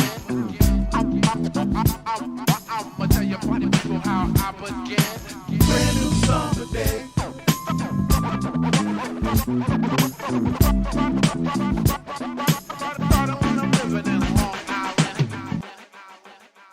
All right, ladies and gentlemen, that was Bring the Muscle Out, Dinko D featuring Shamello D. And it's also featuring K Strong, or introducing K Strong. You got up. Yeah, K Strong did the chorus for us. We didn't get a chance to get to my verse, but I guess I went overtime with my acapella.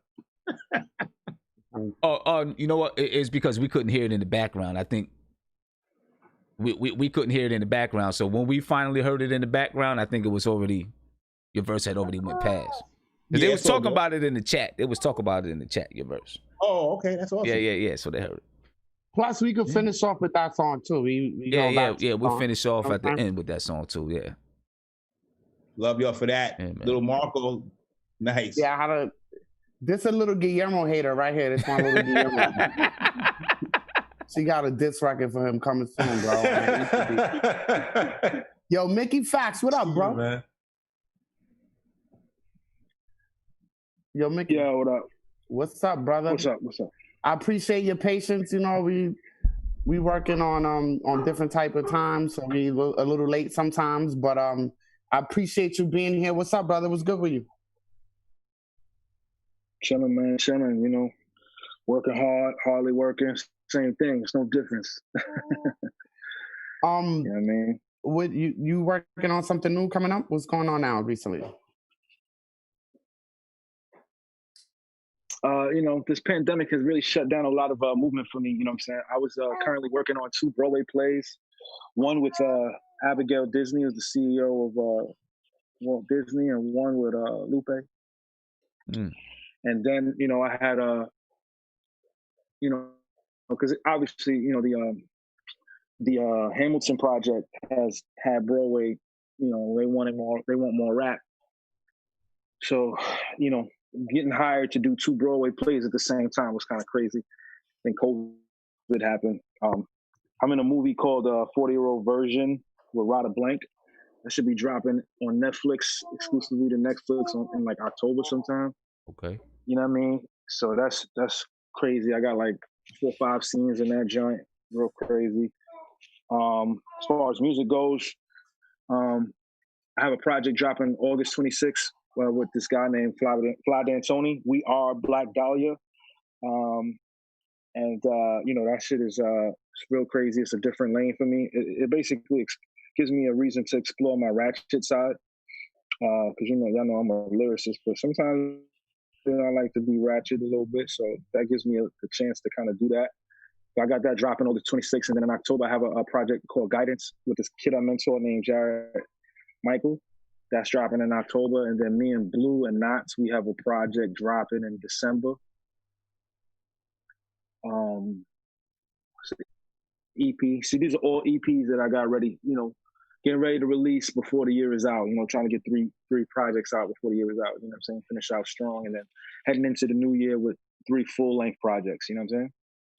I got a question real quick. You mentioned a whole bunch of projects and stuff, right? But one thing that you didn't mention is battle rap.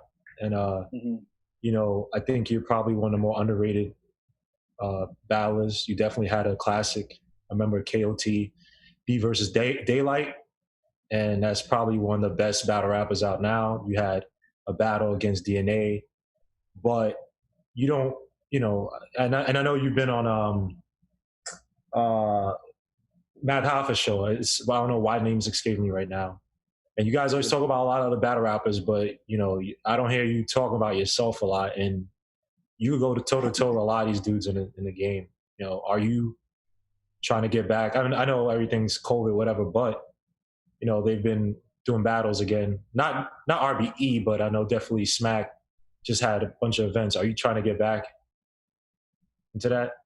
Nah, I mean, I'm not really a battler. Like, that's one of those things where it's like, I don't know where that misconception came from. Like, I just did it twice or 3 times. You know what I'm saying? Like, I did it just to kind of, add to the legacy of what I've done in the culture, right? So like, I did the Smack joint. That was a bucket list thing. Like, I want to rap in front of Smack, so I did it. I did the KOTD thing just to kind of do it. But I'm not really a battler. Like I got like 16 projects out. I've been on 106 in Park, Grammy nominated. Like, so I'm not really like, I just I did that like 2 years ago. Like, and they be calling me for stuff, but like I don't need to do that stuff. You know what I'm saying? Like, and it's no knock to them because I appreciate what they do, but that's something that they do. Like these guys wake up and do that stuff. It's kind of like mentally draining on the brain, as well as just like from a mental health standpoint. Like, it's too much. You got to deal with the fans and how they act. Like, it's just too much. So like I did those 2 battles, and then that was it. It was like, all right, bet. Now it's time to get back to the music. You know what I mean? Like, and even when I did those battles, I had music out. You know what I mean? But I have a ton of respect for those guys that do it because it's tough, it's rough, it's definitely not easy. But I'm definitely not. I don't consider myself a battler at all. Not even in the least bit of. You know what I'm saying? Like, I can have an opinion on it, just like everybody else, because I'm a fan of it. But in terms of being an actual battler, like, nah, that's not me at all. So, Mickey, let's say, looking at Guillermo dumbass face, how would you diss him in a battle rap? I wouldn't. How would you diss him? Like, look at his glasses. Look at go ahead. Yeah, my the beard, my turbo V-neck shirt. Go ahead, man. Just say he got bars. No, so he want to hear you battle. He want to hear you. I wouldn't even be insulted, man. He got bars, so go ahead. I would feel blessed, man. Battler, bro. This guy, Yo, Mickey, you went to NYU, right? Yes, sir. Yeah. How long did you go to NYU? For about 8 months. And then you decided I'm pursuing music. Yeah, I dropped out. I couldn't do it. It didn't make sense to me. It just didn't make sense to me at that point in my life. What was it about? I mean, you were studying law. You were studying law, right? Yeah. I didn't agree with paying $30,000 a semester to be an attorney. Nah, I feel you. It just never made sense. Like, I started to do the math. I was working at a law firm at the time, and the attorneys there were making $40,000 a year. The junior attorneys, they were making $40,000 a year. And NYU was trying to charge me $30,000 a year. I was like, I bet I'm done. Like, it didn't make sense to me. It didn't make sense to me at all. In no shape of the word. Like, it was like, this does not make sense. And I know that there's attorneys that do make a lot of money, but that is a very small percentage. Like, right. You know what I mean? People equate being an attorney or being a lawyer or as to being this, it's like a success thing. It's a success story to people. And there are attorneys that are very successful, but I know some attorneys that are piss poor. Yeah. Yeah, because like you said, people equate. It never resonated with me. Yeah, people equate, like you said, being an attorney to being up there, you know, cross-examining somebody and you know, busting the case open and all of that.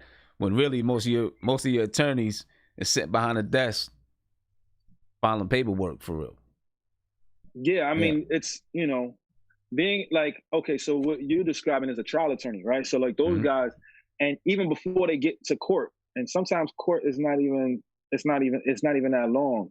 But even before they get to court, it's hours and hours and days and weeks of research and writing before you even get to court, and memorization. Like, it's just too much. Like, I was like, nah, this does not make any sense to me. And I decided that it was like, let me just get up out of here and try my hand at music. And it worked out very well for me. Yeah. Did it coincide, like, as soon as you got, like, while you got off, you was lit, or you had to struggle a little bit? Okay, so I was working at a law firm from 2002 to 2007. So like I quit my job at January 17, 2007. I enrolled into NYU that year, which was January. So my semester started in February. I dropped out in September. And I was already lit. Like, I had, like, In Search of the NERD came out in 2006, at the end of 2006. That's why I quit. And then Flashback, I put out that July. And then, you know, I was doing a super song, and then Heaven's Fallout came out that year. I was on the cover the following year of XXL. Can I ask a question real quick?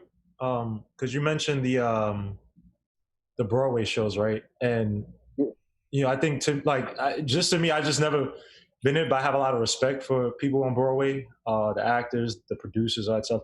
So was that something that you always been interested as a kid? Like, I feel like that, like, you tap into people who can produce for that. Is like another aspect of music theory that I think a lot of people, Black, you know, Hispanic from the so-called hood, whatever you want to call it, like, not necessarily we don't tap into it, but it's just like we're not exposed to it. So how did you get into, like, writing for Broadway? That just seems like something from, like, another coast of I guess they reached out to me.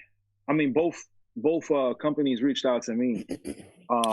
I had no aspirations to write on Broadway. I didn't think it was possible. Even when Hamilton was on fire and still on fire because of Disney Plus, it was nothing that it was like, yo, this is something that hip hop can do.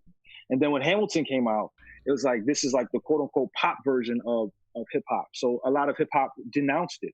So when it was, when I got reached out for it, they reached out to me because of my storytelling abilities when I did this project called Mickey Mouse, which is about a graffiti artist in the 1980s who grew up around Basquiat, Warhol, and Keith Haring. And he was, you know, he was homeless, and then he got notoriety, but still a mystery in this. And this is all a music project. So when they heard me do this style of writing in terms of story, they were like, okay, we want to hire you. And both companies. And I was like, all right, cool. And we were, you know, I had one joint fleshed out, and then I was working, you know, with Lou on another one, and then COVID hit, and then Broadway is done right now. Broadway is completely shut down right now. And I don't think they're going to reopen until 2022.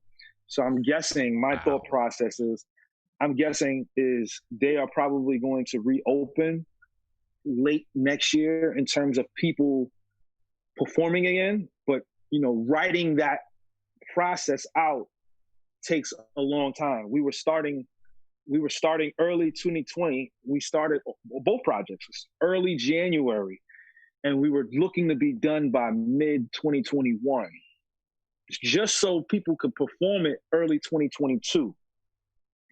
So now that's 18 months just to write the Broadway play. Pushed out, yeah. Now it's pushed to like 2022, late 2023.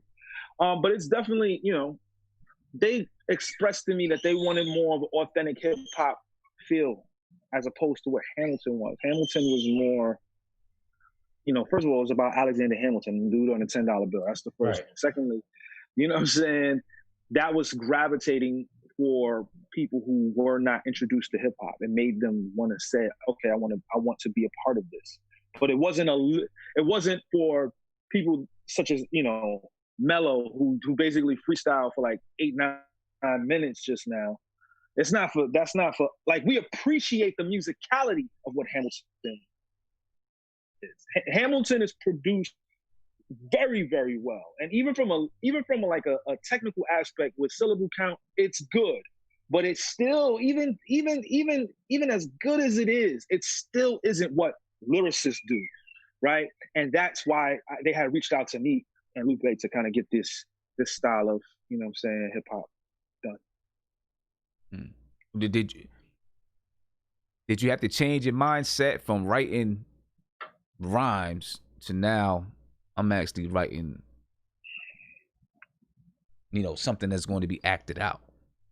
Nah, I mean, for me, like I feel like I've built my style and my catalog off of personal experiences, right? And aside from personal experiences, I've also told a lot of stories in hip hop. So I was working on an audio biography of Malcolm X, which was Detroit Red. Like when I did Detroit Red, Bob magazine was like, this is probably the best audio rap biography of any person ever created. Because I basically took what Alex Haley did and took what Spike Lee did, which was basically paraphrasing what Alex Haley did, and put it in rhyme format when he was Detroit Red, right? And, it was things like that. And then the Mickey Mouse character created from absolutely nothing, just taking historical pieces from the 80s and what the art scene was then and just making it real. Like I did that, you know what I'm saying? Even when Sean Bell was murdered, I placed myself in his shoes and detailed moment by moment of right before he was murdered, his funeral, and the after effects of him being murdered. So like I've always been a storyteller. So telling a story on stage in terms of Broadway, it wasn't really something that was difficult for me, because it was flowing like water. We was moving, man. So Mickey, the Malcolm X stuff is out? COVID. Yes, Detroit Red is out. I put that out in 2014. I shot a video for it. I dyed my hair. I went and got a conch. Shout out to the conch. You know what I'm saying? I had the brown hair with the finger waves. The zoot suit. Yeah, I had a zoot suit. I gotta give respect to women, man. I don't know how they stay under a dryer all that time just so they can look good for us. But man, I had to stay under a dryer when I had that conch. You know what I'm saying? Like, it was wild, B. It was wild.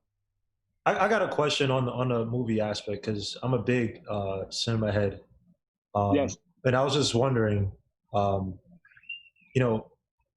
feel like sometimes with some Black producers and directors, I think the game sometimes tries to typecast them, right? Especially if you don't have certain ends, if you're not connected with certain people.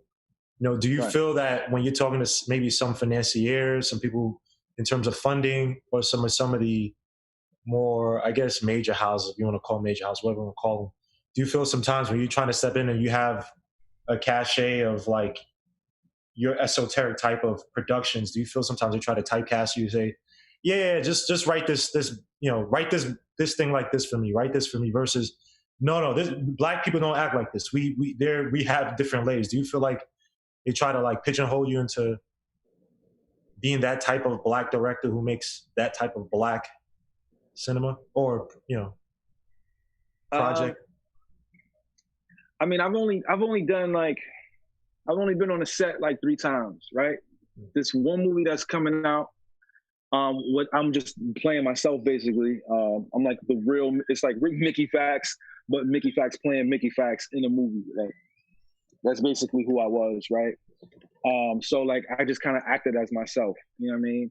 But when I did the Honda commercials, I did 2 Honda commercials. You know, there was definitely some whitewashing of who Mickey Factz was. They whitewashed my character. I had to speak in a certain way. I had to act a certain way so that it was appealing to everybody, right? I feel like that's, you know, Black America, we make up, 13% of the country's population. So the process of what Hollywood wants to advertise, right? They want to advertise to 100% of America. And white America makes up the majority of that. And I believe the next percentage is, you know, the Latino community, right? So like you have to act a certain way in order to, at least for those 2 projects that I did, I had to act a certain way, right? Was I happy with it? No, I wasn't happy with it, but I made a lot of money, so I was like, fuck it. You know what I'm saying?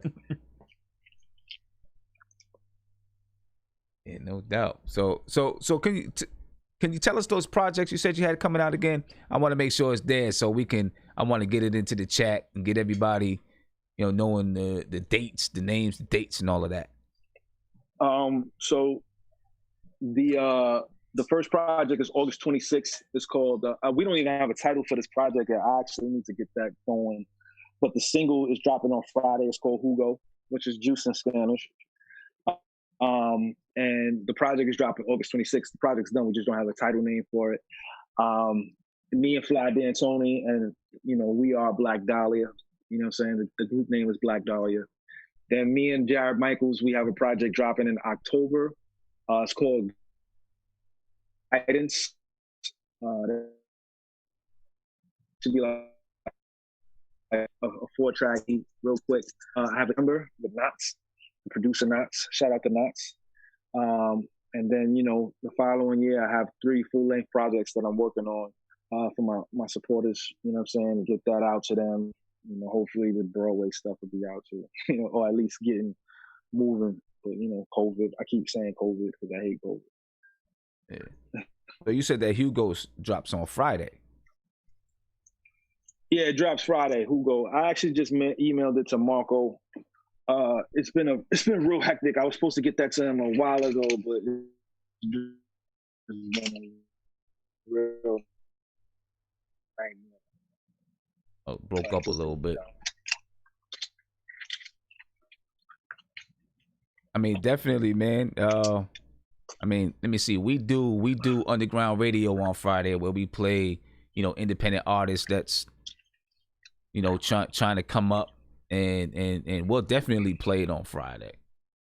That's love. You know We'll definitely play it on Friday. Mickey Factz and Fly D'Antoni are Black Dahlia, Hugo. I'm looking at it on Instagram right now. Yes, sir. Yeah. I seen you got a picture on there with Benny the Butcher. Yes, sir. Butcher, man. I mean, you know, you guys thought about doing anything together? Yeah. He's gonna be on my full-length project coming out next year. We got a record called Trench Coat. Me and Benny. So that'll be dropping next year. Along with me, it's funny, I was talking about Rock Marcy. Rock Marcy and Westside is working on something as well for that same project. Yeah, man. So it's one of those things that, you know, he's clapping over there. Yeah. Me and Rock, we were supposed to get something done a long time ago. You know what I'm saying? Like at least 2017, 2018. We both expressed, you know, our appreciation of each other's art form. But I just never had the right record, and I never had the right situation to kind of, you know, pursue it. But now, you know, working on the full length, I want him to be a part of that. So we got something in the works, me, him, and Westside Gun. Another one of my favorites, Westside Gun, man. I'm just happy the lyricists are back. Well, lyricists never went anywhere, but, you know, I think COVID is kind of forcing the music industry to kind of push aside some of these so-called club songs, whatever, these mishmash songs. And lyricists are getting their proper due again. You know, they have throughout the years, but I think they're getting a little bit more due. So I'm definitely going to be on the lookout for that. Yeah, man. I'm looking forward to that. Should be good. Yeah, I'm looking forward to that Benny joint. And don't forget to that heavy. And when you start writing big plays for Hollywood and stuff and Broadway, don't forget us, bro. You know, yeah. About the little people, bro. Why would it? Hey, Marco, you muted Marco. You muted Marco, so your diss didn't go nowhere. It don't even carry the same fire. I said he don't remember you now, bro. What are you talking about, bro? Who is this guy up there? That's what you wanted to hear? I said it twice. Great. He got the gamer chair though. He's doing his thing. I'm gonna remember that gamer chair. It works the best, man. I had to, man. I wanna give a shout out to Mickey Factz for coming through and dropping his gems. Yeah, man. Shamello as well. We got to cover some controversial stuff, so you know how it already goes. But we love you guys. We're gonna definitely play your song. Mickey, you already know we're gonna play that shit on Friday. Shamello, we're gonna play your stuff coming up. And you guys are welcome anytime, man. The jewels is greatly appreciated. And we really respect what you guys do, man. Thank you for coming through and giving us your time, man. I know, we went over a little more time than, but thank you for coming, guys. Yeah, without a doubt, man. Y'all gave some real good time to the show that's just coming up. So we definitely appreciate it. I know everybody in the chat appreciates it. And we'll be looking forward to all your projects coming out, man. Also, check out Mickey on My Expert Opinion. That's Math Hoffa's show. I think he just did an episode. I mean, he's been there before, but I think he just did an episode. I can't remember who he did it with, but I think that episode mostly features him. I'm going to check out. But I've checked the other episodes out where they were talking ish about, they drinking a little bit. So, get a little sauce, everything. People just, but it's a good show. Check him out on that show. Salute to Mickey Factz. Yo, Mickey, so before you leave real quick, you don't want to rap about that shit behind Guillermo right there? Like, what is that?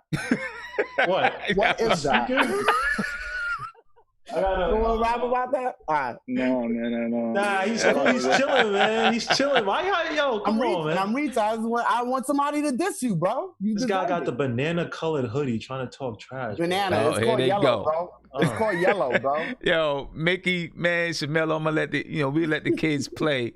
You know what I'm saying? While y'all go ahead and get off, man. I appreciate you guys for coming through, really. Thank you, guys. Shamello, salute. Pleasure. Love, Shamello, we're going to play the song in a little while. So love you. Thank you, bro. All right. Shamello, man. Shamello. That's a good dude, Shamello, man. That's a really good dude, bro. Yeah. Nah, it's... We don't fuck with you. Yo. We don't fuck with you, bro. I'm not saying for me. I'm just giving them. I'm giving them the flowers now. Why can't I just give them the flowers now? They don't gotta remember me. I'm just giving them the flowers now. Nah, Shamello's a great dude, bro. Yo, JJP, where you at, man? Stop playing, bro. This guy. Yo. Nah, I was dope. They spent. Shamello been. He was on for what? Hour and a half. Yeah, bro. That's what's up. That's what's up. We might could possibly get him to judge some of the Fridays shit too. Yeah, that'd be dope if we can get him to do that. Either one of them. Yeah. But anyway, man, I know what a lot of people came for, so let's just go ahead and get into it.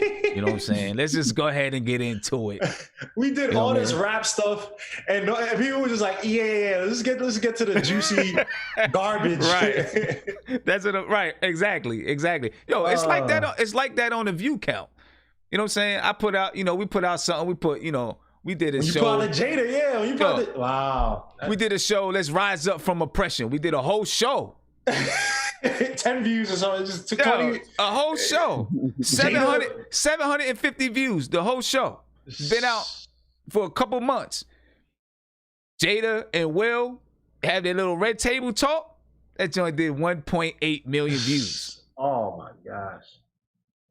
It's crazy. We got a long way to go. Yo, I look in the chat and the first thing I see that it says LOL esoteric. That's not even a tough word. Yo, that's not even a tough word. Why y'all that? Cause Sim put that shit on there.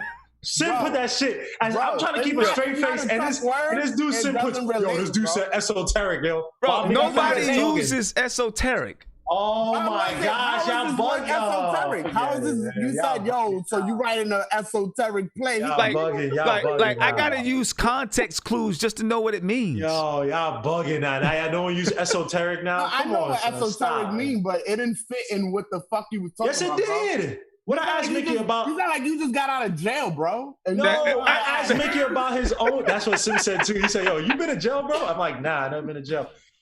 It fit with what Mickey Factz was talking about. Well, let's just get to the Jaguar Wright thing. It's fine, bro. You read that shit and you like, I'm gonna use that today. No, I'm using that. Oh my gosh. Yes, thank you, Big Freezy. That's what I'm saying. His own style. Well, I was saying like his own style, things that are only known to him or to black people. Him trying to feed that idea to a bunch of white Hollywood execs who just see black people as monolith. That's what I was trying to say. Yeah, thank you, Big Freezy. Thank you, JJP. He uses. Let's just get to Jaguar Wright, man. Yo, come on, man. This hater, man.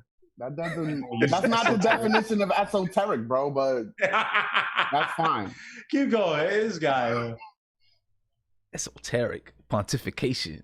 Let's go ahead and pontificate this video. That's not even the right way to, It don't even matter. I feel like I can use it in any way. I feel like I can use pontificate in any way. You know what I'm saying? We're going to go ahead and pontificate this music. We're going to check out the pontification of this Jaguar. This is unfair. I need somebody to back me up. This is terrible, man. Yo, Guillermo, we're gonna leave it here, but what's your definition of esoteric? Esoteric is something where it's meant or understood by a select amount of people, right? It's only like I would say, I guess, unique to your own whatever perspective or a group of people that share ideas. So when I was saying the context of what Mickey Factz was talking about, I was saying his own esoteric ideas and trying to feed that to Hollywood execs who would be like, yeah, I don't care about that. I don't know that. Just make him black like this and him black like that, blah, blah. That's what I meant. All right. Anyway, what you were saying? Is that wrong, sir? Is that wrong? I mean, that's pretty close. That's close. This guy, he didn't know esoteric. Esoteric means hidden knowledge, bro. It means that you could read something and when you study it, then you understand what it means. This guy's reading dictionary.com right now, trying to be slick. It's like, I mean, I'm joking. It's like a small. Don't kill this guy. It's like a small. Nobody's Googling. I'm playing. It's like a small. It's like only a little bit of people know about it. Right. Basically. Okay. So like a little bit of people know about it. Because you study it, and then it's esoteric. It's knowledge that when you study the situation, then you understand what it is. Or you could read it and don't totally get it. You know what I'm saying? Because you don't know the hidden meaning of it. That's all right. All right. Because Jaguars, Jaguars was, what Jaguar Wright was saying was very esoteric. Only she knew about it. Yeah, only she knows about. Wait, Marco Polo, you heard about this, right? Nah, it's esoteric knowledge. I'm not. No, this guy. You see, I'm trying to be nice to him. I'm not gonna be nice. It's straight war. What's funny? I wasn't on the internet, but Sim put me on earlier. So right before the show, I caught on, and she's bugging the fuck out. Yo, she's wilding out, man. She said Wu-Tang. And I'm always people that look. If Wu-Tang had rapists, whatever, I'm not effing with them. Wait. She said Wu-Tang had rapists. Bro, it's another. So the video we're gonna show here is just her talking about Talib and Common, right? But in that same video, the longer version, she talked about Wu-Tang too. Oh man. She said that, just real quick for Marco, she basically said that in the industry, she had to mess with a dude named 60-Second Assassin, because I guess she was touring with Wu-Tang at the time, just so the dudes from Wu-Tang wouldn't creep into her bus or her room, whatever, and try to rape her, implying that Wu-Tang was filled with people who were just gonna rape women and stuff like that. So she agreed to not getting raped by messing with 60-Second Assassin? Like that, because that 60-Second Assassin, that was his chick, so they wouldn't mess with her because that was his chick. But if she wasn't messing with him, but this is she was the same lady saying all this stuff, but then a few minutes later, she's saying she had a bunch of boyfriends, girlfriends. And I'm not even saying, look, if you have a bunch of girlfriends and boyfriends, you can still be raped. I'm not saying you can't be raped. When you come up with allegations like that, and you put the whole Wu-Tang, and for not even saying that Wu-Tang is clean, I've never heard anything, and I only remember when Method Man, when Wendy Williams was talking about Method Man's wife and her cancer, he was ready to kill Wendy Williams for his wife. I've never heard anything foul about Wu-Tang, about with women, them raping, and all these people doing Me Too, all that stuff. And even Tupac had his thing, whatever, accusations. I just never heard anything on Wu-Tang. So now you're putting that dirt on Wu-Tang, I just feel like you're sullying up their name for a group that everyone loves. White people, black people, Japanese people, everybody around the world, and you putting that stuff on their name, bro. And even the thing that's sad is that even if that's true, right, say it could have been somebody in the group, because obviously these guys run with entourages, right?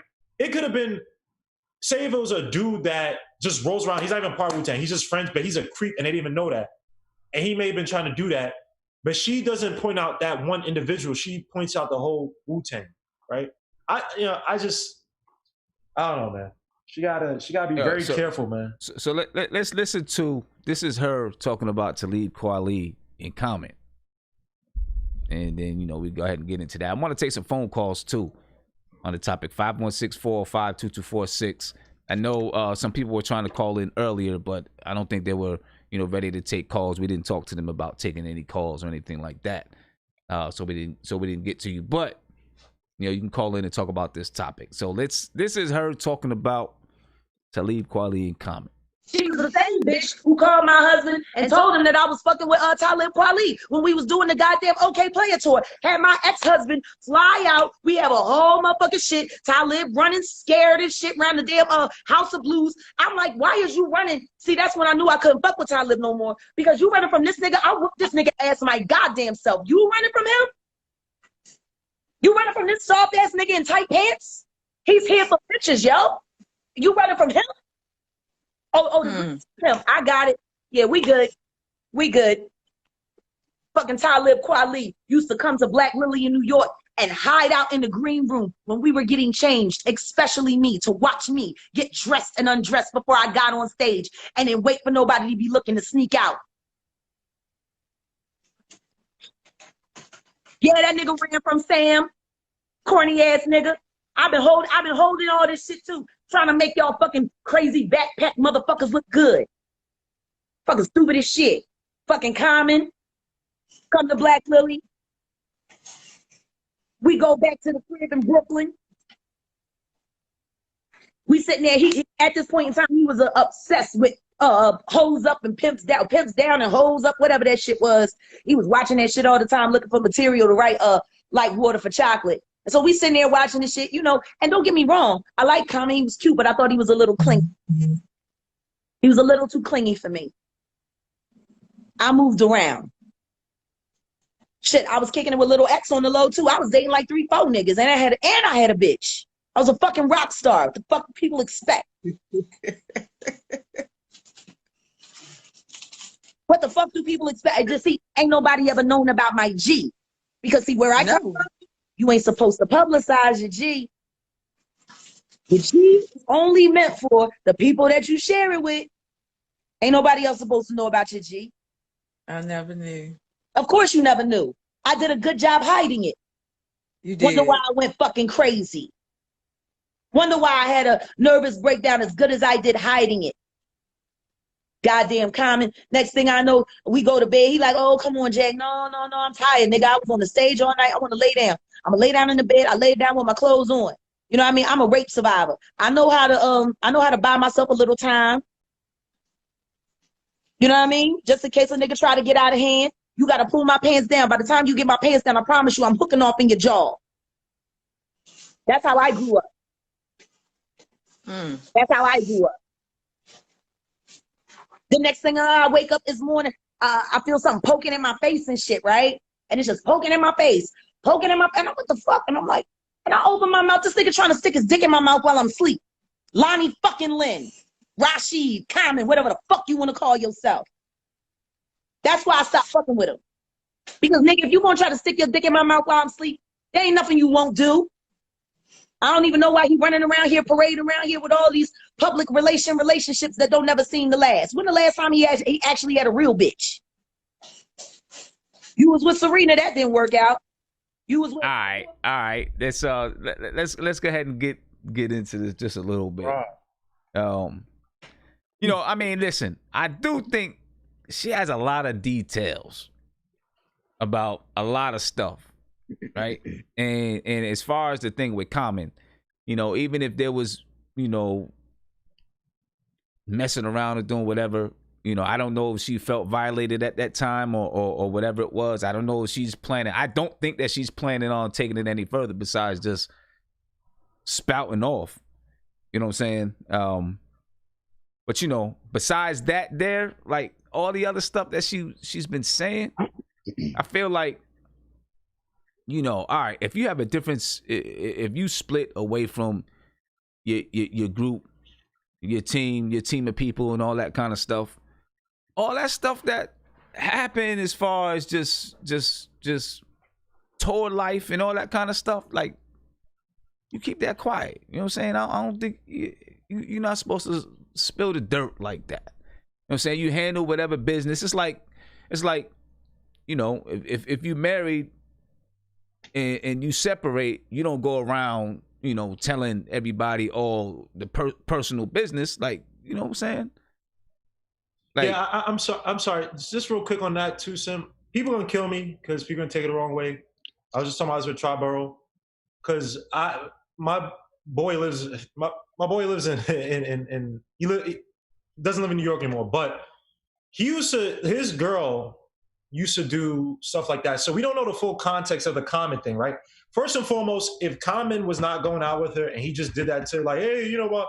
And he was trying to force his way to, he is a piece of ish. He is a sexual assailant, a sexual rape, whatever you want to call it. Whatever he's doing in that crime, he is that.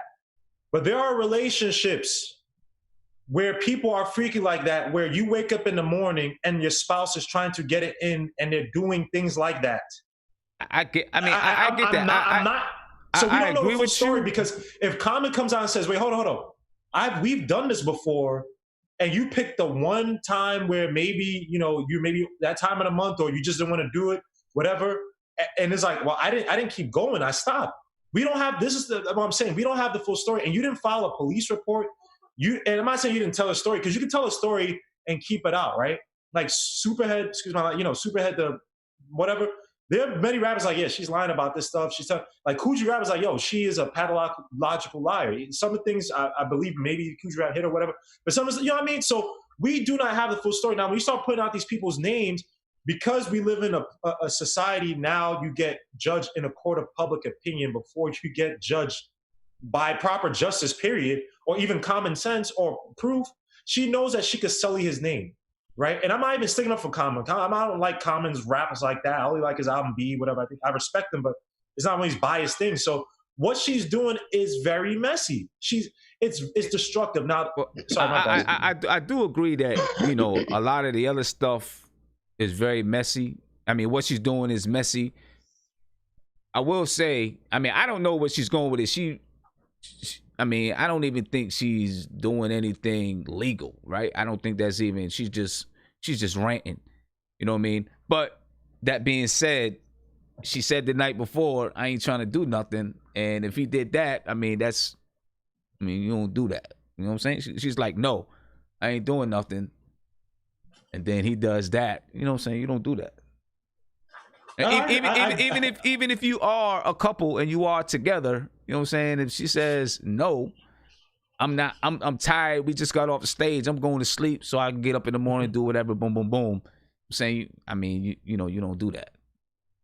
You know, and I mean, you know, you have some couples who are very, very close, and we don't know the whole story about what kind of relationship that they had.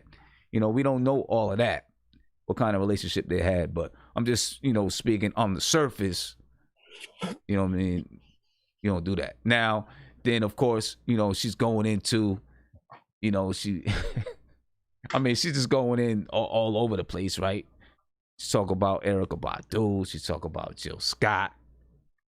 You know, obviously, you know, she's talking about the Roots and was talking about the Roots. Talk about how they got a lot of their music, a lot of their lyrics from Malik B. I don't know if you all watched all of the videos, but I don't know why, like, what her purpose is in doing all of this. Is it just because she felt that they was doing Malik B wrong? I kind of feel like she was supposed to, like, she wanted to go to the funeral, the wake or whatever, and she was kept out. They said no. And so, she said, okay, watch this. What you think, Marlo? Yeah, she said, first and foremost, I don't really know her, so I can't really say like how she acts normally, but she seemed a little manic, just the all the places where she was going with it. It was a little weird. It was a little like very altered state of mind, like heightened state of mind. So that was weird from jump, just how she was talking. And she was mentioning something about like mental illnesses, like with bipolar and stuff like that. And then she was like mentioning things like somebody had disrespected Malik B in public or something, which I haven't seen.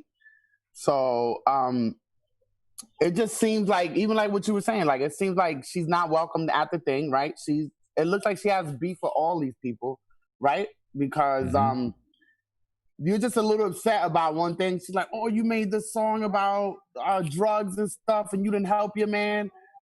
But it also sounds like she might have drug problems, right? So it's like she has drug problems, but she was cool. I think she said she did, and then she cleaned herself up. Yeah, she cleaned herself up. I think she went through a time when her son died. I think she went through a time and like had a nervous breakdown and stuff. She said, yeah, she mentioned that. She mentioned a mental breakdown. So you could also consider that this is not just a one-time thing, but at the same time, she has some kind of PTSD from that situation, because she named numerous people that didn't call her or give her the proper condolences for that situation. And for that being such a long period of time, and for you to, like, I'm just going to air out everybody. In a way, it's just like, she was just fed up, and she's in an altered state of mind, and she's like, I was doing wrong by this person and that person and this person, and they did this, and Method Man grabbed my ass, and Ghostface Killer grabbed my titties. Like, I don't. I mean, the one thing I say, like the sexual assault stuff, I'm never going to. But how serious is it? How serious is it though, Sim?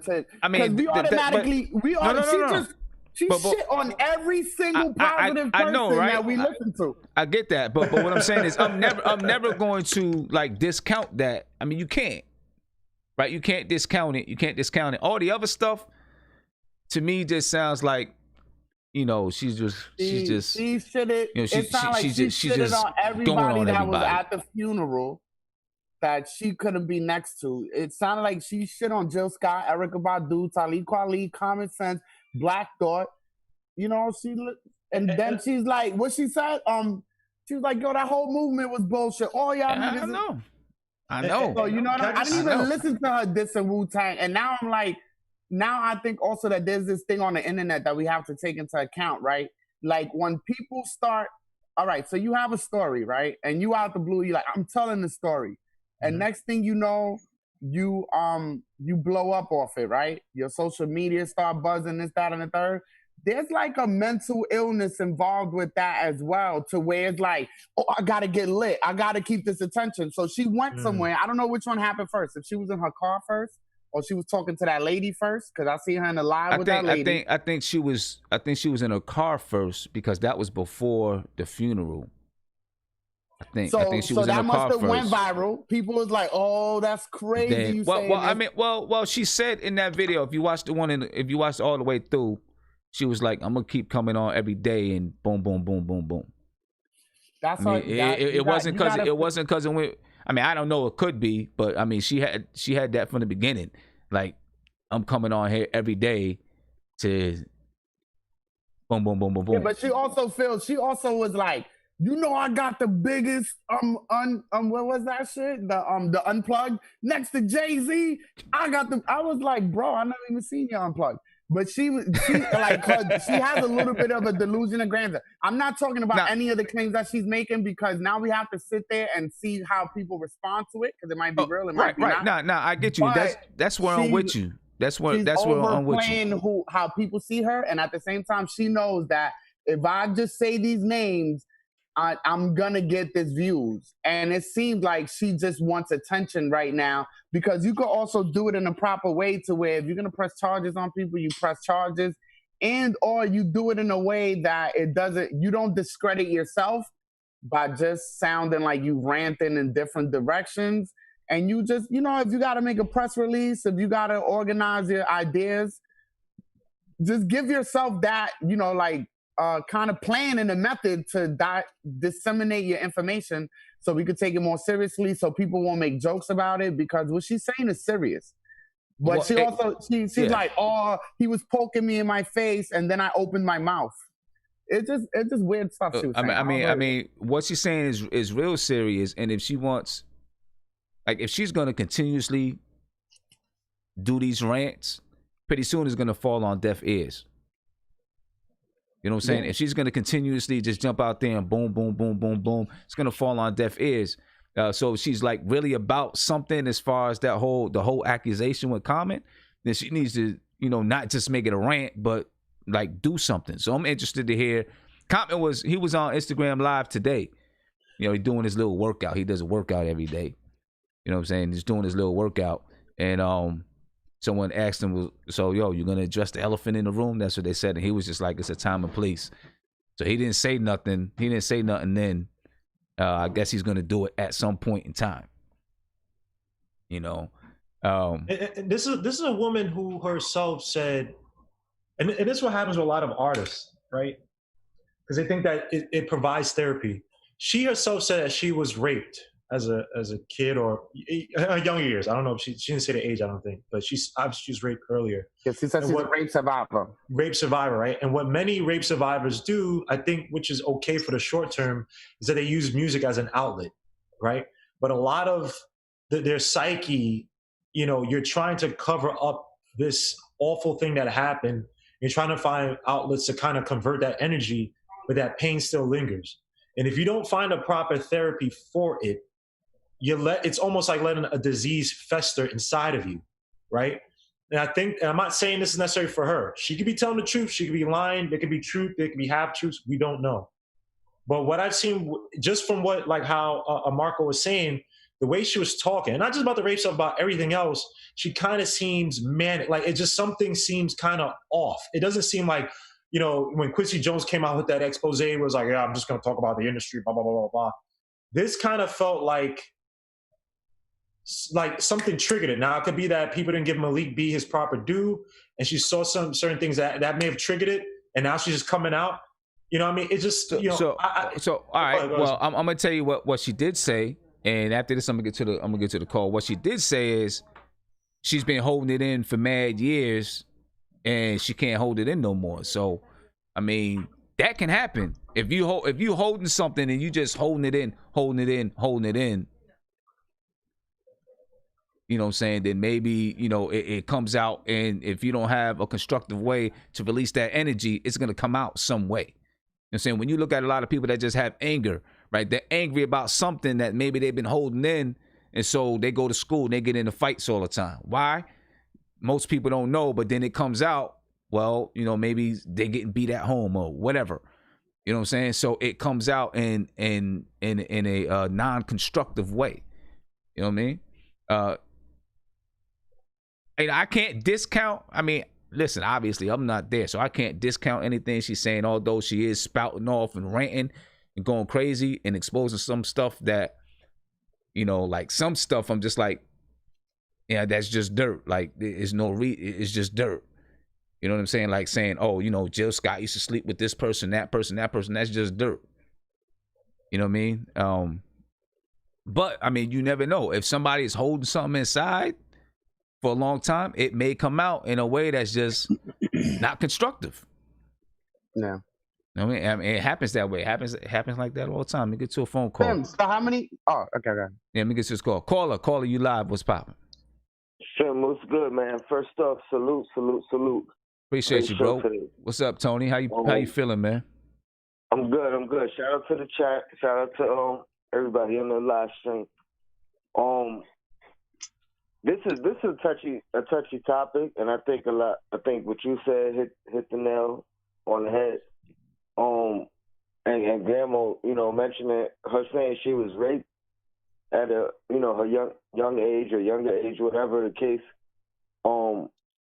When I watched this, the first thing that came to my head was Meg Thee Stallion's Instagram post prior to her public statement, talking about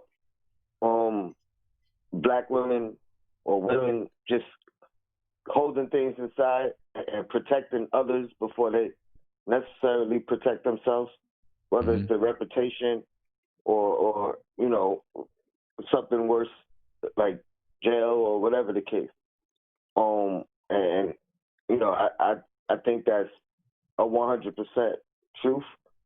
One of the discussions me and you talked about off camera, like the whole Me Too movement and how it's a touchy situation, and one of the things that I said, which I think we as black men and as a culture, we have to admit that 10, 20 years ago the culture was different, and even the smallest things of like for myself, I look back at certain things that I might have done or said that it's horrible. You know what I mean? And I'm not talking about no rapes or anything, but like he said, met the man, touched her ass, and this guy grabbed the titty, and shit like that is wrong no matter what.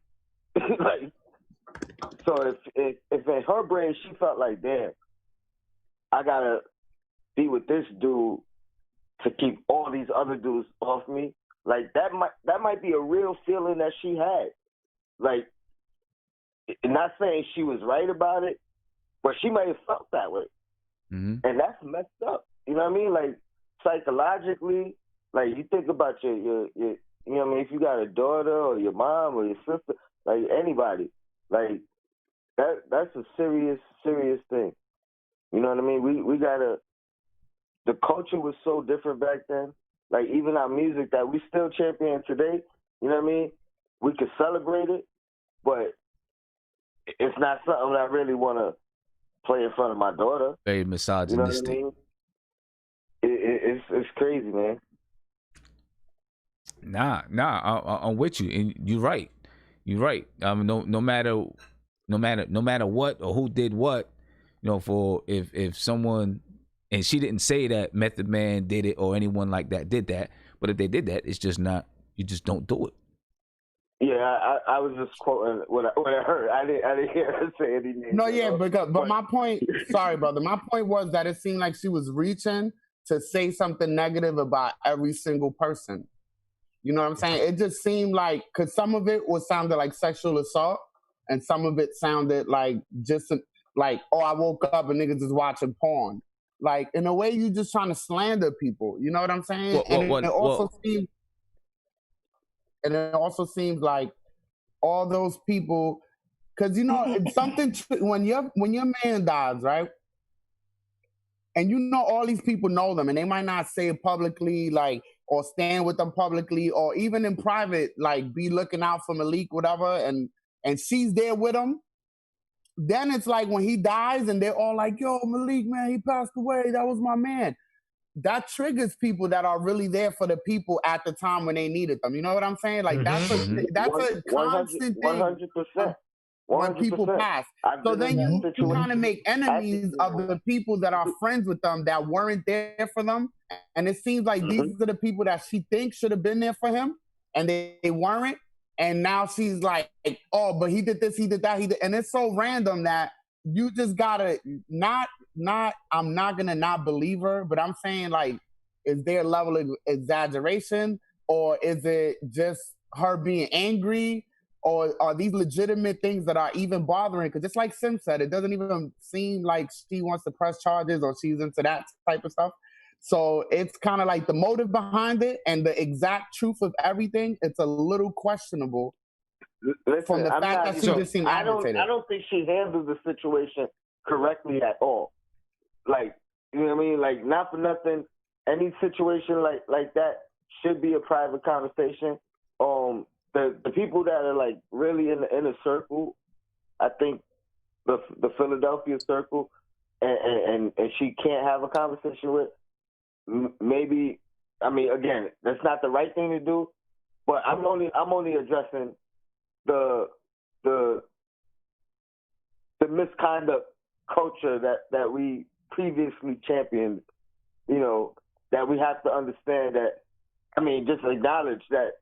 You know, a lot of shit we did some years ago was fucked up. Excuse my French, was messed up, and we can't. You know, we can't be that way anymore. I don't think.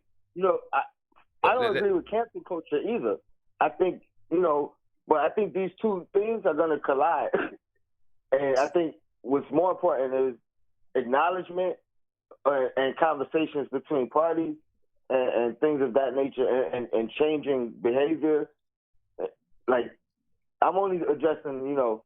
Let me ask this though. You know, let me ask this. Like all the other stuff she was talking about, whatever, right? But like with something like with Common, is there ever a wrong time or wrong way to say it?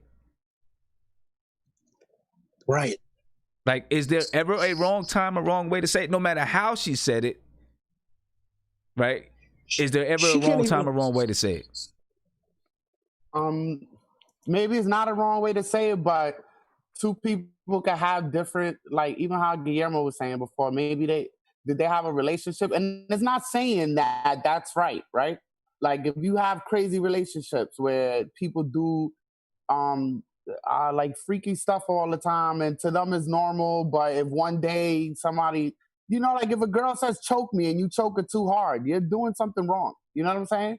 But what is was it like just some offhand, like he's mad crazy and he just did that? Or was it something that you would allow, or that it was your kind of relationship with him? You know what I'm saying? Because that's just... Yeah, I get that. You gotta tell the whole story. Because she's also saying like when she's saying certain things with certainty, you shouldn't put yourself in those situations if you know that this is what keeps going on. You know what I'm saying? So if it happened once, that's fine. But if you're naming a whole group of people that are like sexually deviant and assaulted you, you also gotta just say like, and not saying that she's wrong and like for maybe not knowing how to handle it, but you also gotta wonder what's the motive behind just being around a group of people that's sexually assaulting you at different periods of time. Well, she only mentioned, she only mentioned Common in doing that, right? As far as like with Talib Kweli, well, she mentioned, she mentioned Black Thought too.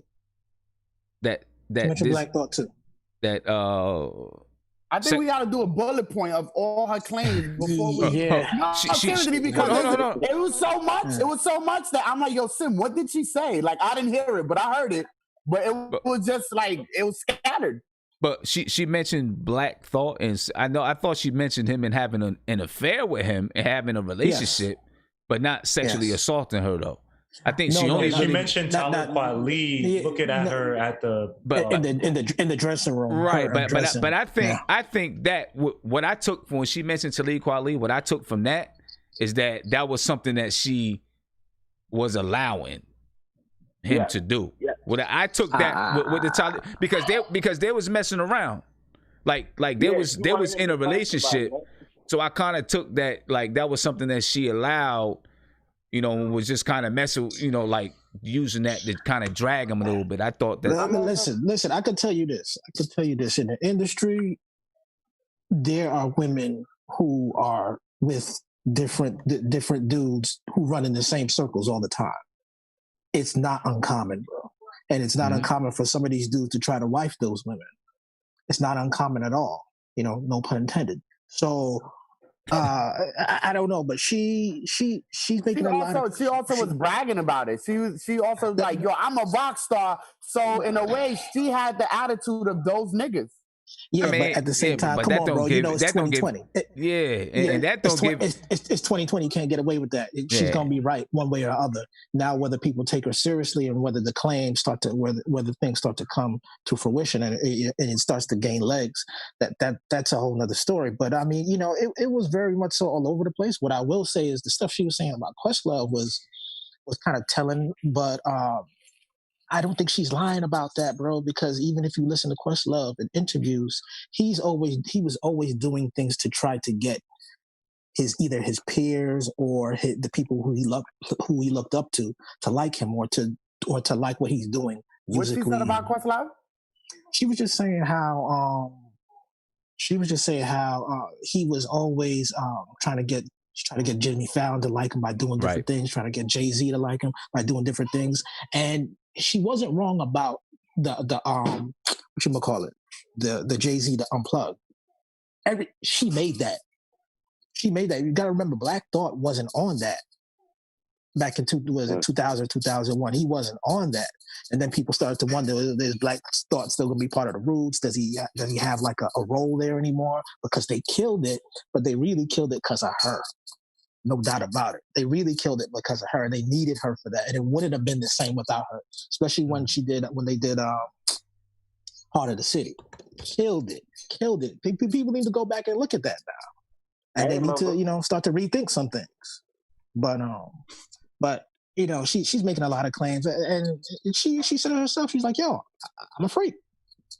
And more or less, she didn't say I'm a freak, but in more words than one, she said I'm a freak. But that's no excuse to rape anybody. That I will put on wax. That's no excuse to rape anybody. But, and she was getting down for the crown, and she was just one of those industry women who were with different dudes within the same circle, and that's just, it is what it is.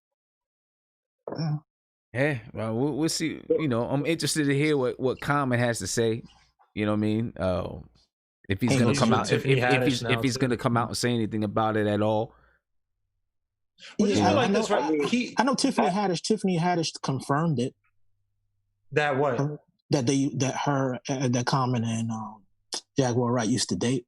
And also he went out with Erykah Badu. So, and I'm not saying this. He could have sexually assaulted her and not sexually assaulted Tiffany Haddish and Erykah Badu. Well, let's also say one thing. She never really came out and said Common sexually assaulted me. She just described the deed. But see, this what I'm talking about, Sim. It's 2020. People. It's 2020. So if you say anything around that area, the media is not. And this is a scary thing about it. But is she not supposed to say it because of what the media might say? Oh no. Because Sim, put it like this, Sim. She knows what that could do, right? Because she might come out tomorrow and say, "Oh no, he didn't sexually assault me. We used to play like that." But knowing that you put that out there and you didn't give that disclaimer, he could lose business deals like that. He could lose. There's a comedian, Chris D'Elia, and I'm not a fan of his. Had his career destroyed from false allegations, where people, and he had to come out with proof. But by the time he came out with the proof, his agency dropped him.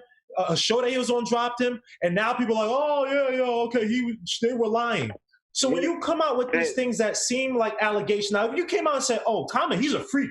We used to do this and blah blah blah," and you put in the proper context of he wasn't a sexual assailant. We just have fun like this. He a little freaky. You know, one time he did blah, blah. But you brought that up for a reason. You brought that up to put him in a certain light. And you know that in this climate, you know that just saying those things out your mouth in that way can destroy whatever business deals he has and could destroy his life. But maybe no one's going to go back and reconcile it publicly and say, "Oh, no, she meant this about Common, blah, blah." So she knows what she's doing. And I'm not saying she does. She does know what she's doing. If she was trying to ruin his life, she would have called it a sexual assault. The truth of the matter but Gamble, if he did what she said, that is a sexual assault. But Tony Crow, the way she came out with it, did that sound like, oh, we're playing around sexually? Or she's like, yo, she's implying that the dude sexually assaulted her? Even with the Wu-Tang thing, what I just said, right? If Ghostface Killer, RZA, all these people come out and say, yo, bro, I've never done anything to this girl. I'm going to sue her for defamation, whatever the thing could be, if someone puts a false allegation. She might come back and say, oh, no, it was that guy that y'all were friends with, that was friends with. And it's like, yo, but you said Wu-Tang. So, but is she not supposed to say it? No, Sim. If you say this stuff, because it is grave accusations you're making, you have the responsibility to be clear and point out exactly what. If you're gonna come out to everybody, you cannot play around with implications. But what I'm saying is, why, if he did this to her, why should she give a damn about his career? No, and what any implications might mean. She said, I'm going to say this. But we're talking about this in a context that when we're just talking about this, we're talking about this in the context that it wasn't sexual assault. I'm not saying that it wasn't. I'm saying we were discussing if Common didn't do this in the name of sexual assault, why would you come out with this in that nature? If you, and again, people like Marco Polo said, there are people who choke each other, bite each other. Bro, I'm not saying I don't know what happened. You know what? I know. If it happened that's how they did their stuff, you can't. No. I disagree with that, because even if this is the way that they did things, the night before, if she said no, I'm not. I'm going to sleep. And then he did it anyway. I don't care if he did it 1,000 times before and she agreed to it. If she said, no, I'm going to sleep, and then he did it anyway, that is sexual assault. I thought it was that they woke up. If you get violated in your sleep, Grandma, what you gonna do? Whoa! Hold on. I thought the story was that she went to sleep. They woke up in the morning and he was trying to do that to her. I'm still gonna do it while she's sleeping. He woke her up like that.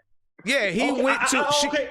They went to the house. Hold on. They went back to the house in Brooklyn, and he was trying to do something, and she said, "No, we just got off stage. I'm tired. I'm going to sleep."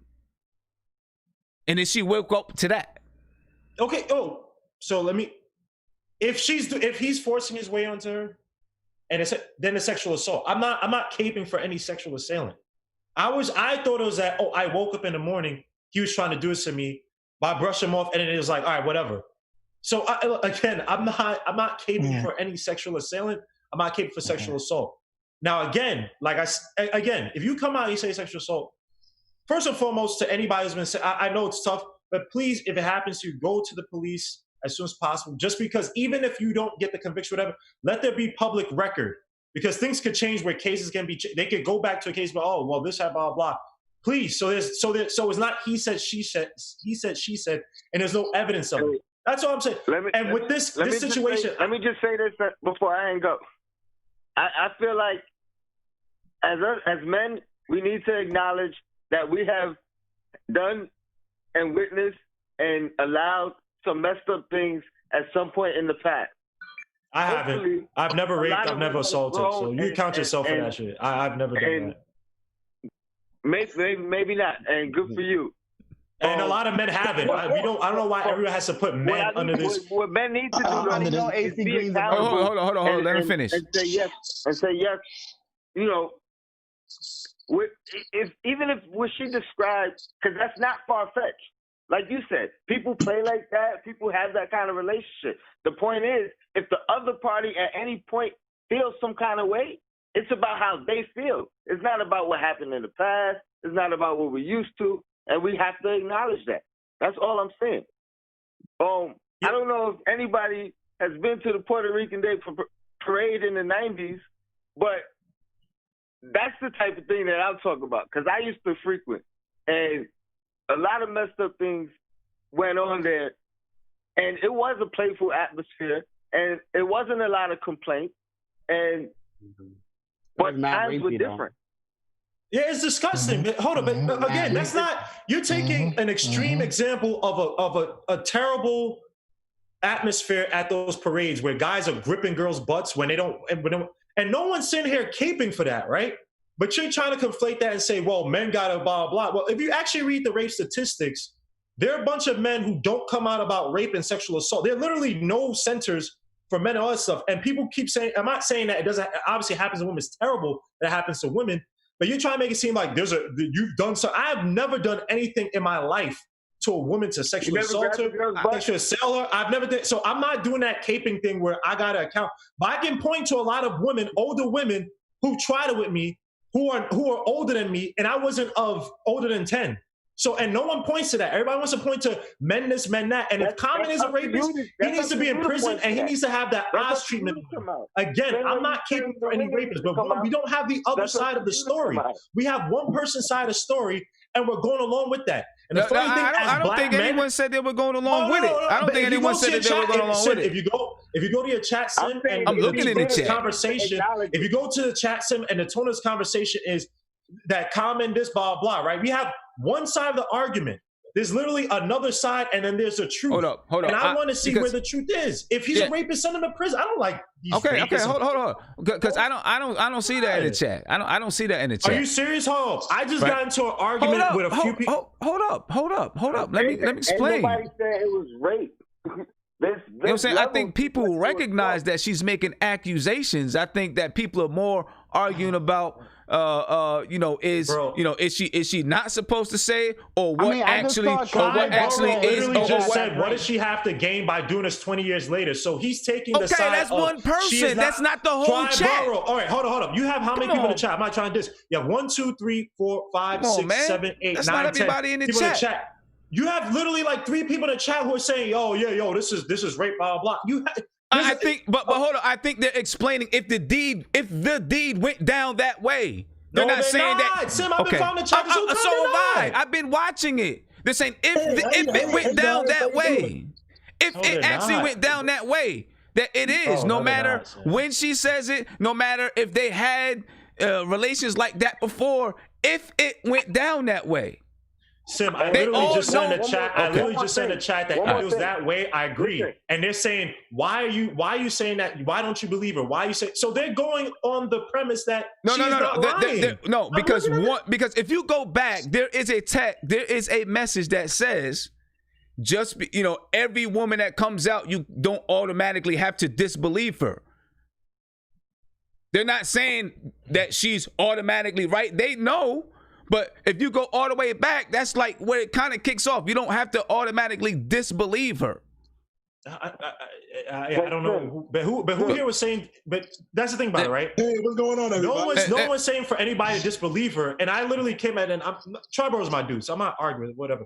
But she's literally saying, why are you not? And now he just put, it's not about taking sides. Well, it was never about taking sides. I've always said, give me the truth. And when I was saying that, he was saying, well, why would she lie about this? Well, then you're taking the side automatically. I got into this with him, Mighty Mocha. She's talking about the patriarchy of men. And I'm like, bro, why y'all get into something? Oh, boy. We don't know the truth. Let me get to Isaiah. Isaiah, go ahead, man. Hey, what's going on, son? What's going on? Hey, Tony, I appreciate the call, bro. Hey, sir, one last thing. If you get a chance, if you didn't watch it, watch Russell Simmons' Breakfast Club interview, the most recent one. All right. And if whenever you do, give me a call afterwards. All right. I want to have a talk with you. All right, bet. I mean, Russell Simmons is in India somewhere, so I don't trust him. All right, Tony. I appreciate it. I'll do that. Yeah, that's it. Yeah, so I guess we're talking about what she said about Common, right? Yes. Yeah. Yeah, so I'm on this. Listen, if it happened, then of course we gotta condemn Common. That's being a rapist, and that's truly disgusting. And he should listen. If there's any way for him to get in trouble or to go to court or go to jail, then he should. That is adorable. Yeah, no, of course that's just wrong. But I do want to say that that hopefully I hope she's not just saying this to say this, or start them, because of course But I see this is what I think a lot of people talk about though, right? And I understand you got to find out the truth, right? I mean, if there's even going to be any kind of investigation. But every time, anytime a woman steps forward to say something, that's where it kind of goes to, you know what I'm saying? Where it can just be, neutral, like, well, let's see what happens. You know what I'm saying? But it always kind of goes to, well, you know, she could be lying. If she's lying, she's a, you know, she put herself around a bunch of dudes. Well, you know what though, Sim? Here's my thing though, right, Sim? Here's my thing about, like, because I watched her whole thing, and when she was talking about, you know, not even just the common thing, about just what was going on in this industry when she was in it, and it's probably still going on now, about how, you know, these young ladies or the young women have to, you know, maneuver with a man or be around a man or have sex with a man just so she doesn't have to feel ridiculed by other men or a group of men, like, you know, to be either groped or raped or, you know, all these other things. So I do believe that's very true, what she said about, you know, that going on in the industry with women. That, you know, she even said it, that she had to be with some dude that was 45 and I don't know the dude, 45 in Wu-Tang, just so that, you know, she wouldn't be like raped or groped or, you know, just, you know, be another chick in the industry. So, you know, I do believe that.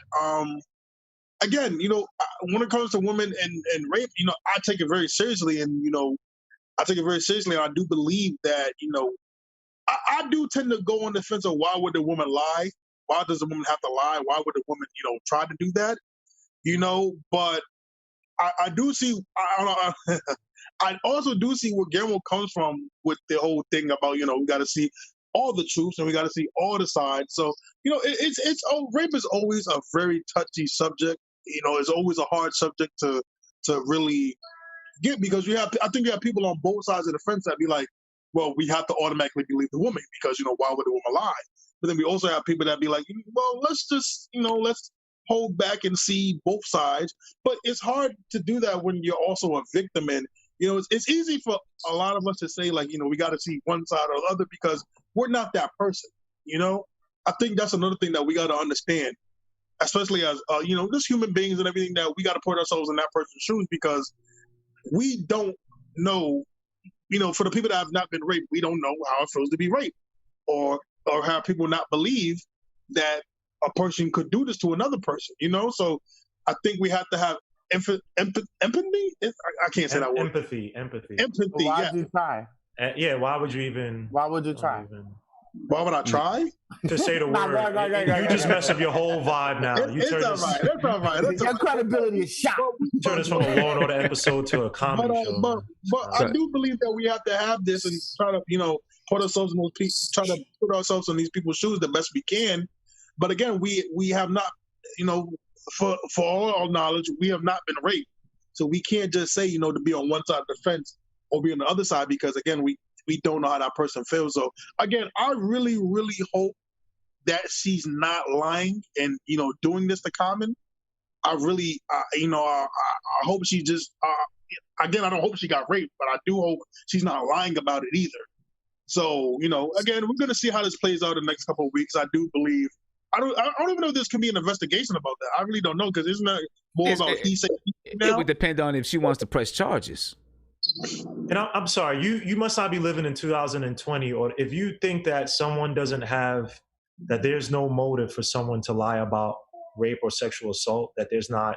Well, I said things that could be made. I hope they're not. I hope no. But you said, why would a person lie about that? I mean, honest to God, you can look at so many cases recently of people losing gigs, like, who was a guy who got he used to be on that stupid show, Blind Date, or one of those stupid dating shows, but he has like a tech thing now, or he did, and he got fired from it because his girlfriend was lying, and she came out and admitted, or basically she got exposed for lying, and she ruined his whole what's name because he didn't want to be with her anymore. So for you to say, for people, this is the thing about it, I go by truths. If you are a rapist, I watch Oz as a younger person, and I think that's a proper justice for anybody who's a chomo, a child molester, pedophile. You should be in prison. You should be getting worked. That's how I feel. I don't even think you should get death. I think you should get worked. But again, on the flip side, for people to say that there's no, because the system, and we live in a society where people can get destroyed by the media. You can have your livelihood destroyed by false allegations. Look at Johnny Depp. Look at Johnny Depp. He lost, what was it, the movie he was doing? I think it was a Disney, or I can't remember. He had a Pirates of the Caribbean, which I don't like the movie, whatever, but that movie, you do one of those movies, you are set for life. And he did, what, 5 of those stupid movies? Right? I'm not getting his pockets. The first ones were a couple good. The first one was a couple. Whatever, but that's money. And she took that away from it. And the funny thing is that women and other men have said, no, she hits him. And on the flip side, is anything being done to her? Is she going to prison? Does she lose her job? No. So for people to sit and say that crazy people, whether men or women, whatever you want to call it, even though most women come out and make false allegations, there's no benefit to doing that. You're not living in modern times. Like, let's stop, man. I think also we're making this whole segment is a mistake if you really think about it, because we don't have all the information and we can't all just, I mean, we're like trying to see both sides. There's a lot of sides. There's more than both. There's a whole bunch of sides, but one person is saying something and then we're like, yo, so what do you think? And it's just like, what are we doing in reality when there's no, like, let's say right now there's, I'm not even going to name it, but there was a battle rapper. A girl came out and said, yo, this guy, he raped me, right? Mm-hmm. She said they started having sex and she said stop and he didn't stop. That's rape. Everybody knows that. You know what I'm saying? But now she said that and she's like, oh, I got evidence. I got everything. And then she disappeared from the internet the next day, and now the guy has been defending himself every day. The police never came for him. Like they might have had an experience. Wait, was this Math Hoffa? The person had an experience. The person had an experience that one person might have. It could have been two different perspectives to something that's not a sexual assault, but it's something that maybe. The person didn't feel good the next day about her actions, even just doing that with him. You know what I'm saying? And might exaggerate it, might have not. But for some reason, and we're not going to demonize women either. You know what I'm saying? So we're not going to say like, oh, there's a lot of women that always lie. But it just so happens that sometimes claims are made and then they're not backed up with facts. And then the person just looked like a rapist regardless of whether it was proved there was a rapist or not. So that's something that needs to be discussed. So when somebody is saying something that it's obviously triggered because the man passed away, right? Malik B passed away. She's triggered by it. She also seems like she can't be around the people that she wants to be around to probably mourn with everybody. Now she destroyed everybody's character within that circle. Now we're sitting here the next day from her or 2 days from her talking about it. And if we say, it might be exaggerated. It might not be all real. She might be lying or just anything that goes against her being totally right, then we shouldn't fucking be talking about that shit. Because we don't have the evidence. We don't have the evidence. And we're not really trying to be malicious and discredit her claim if it turns out that she's going to continue with. And it's messed up too because it's not her place to have to get descriptive in the public about her experiences of rape. She has to go to a law enforcement agency and or deal with the given people because now we're like, so what'd he do? Who did what? And that's wrong. Because now we feel like she owes us information that she didn't owe us in the first place, but she just gave it up. She gave up that information to bring us in, and now we're doing shit that's not even right because now we're questioning. Hold on a second. It sounds like well, definitely she's triggered by the death of Malik B. She's triggered by the death of her 18-year-old son. Mm-hmm. She's triggered by whatever happened in the past, even prior to her being in the industry, how she was raised, so on and so forth. And, to top it all off, she has, her drug addiction that she's dealing with and so on and so forth.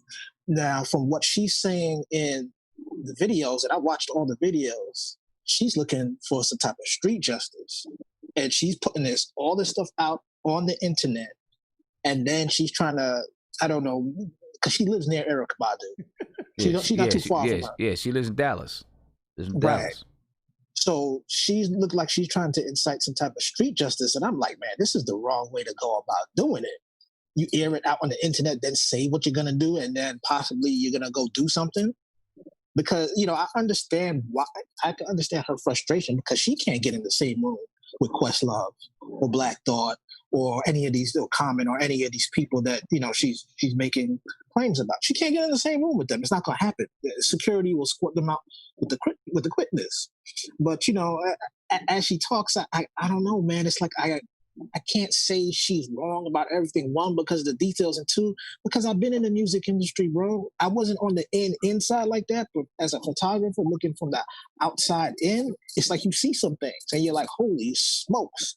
Like I wasn't expecting that. You know what I'm saying? So yeah, I guess we're gonna find out in the next couple of days, man, or whenever. We're gonna find out. We're gonna find out whenever. You know, I don't know. I'm just looking to see. You know, I'm not really interested with any. You know, somebody. You know, some of the other things that she said about.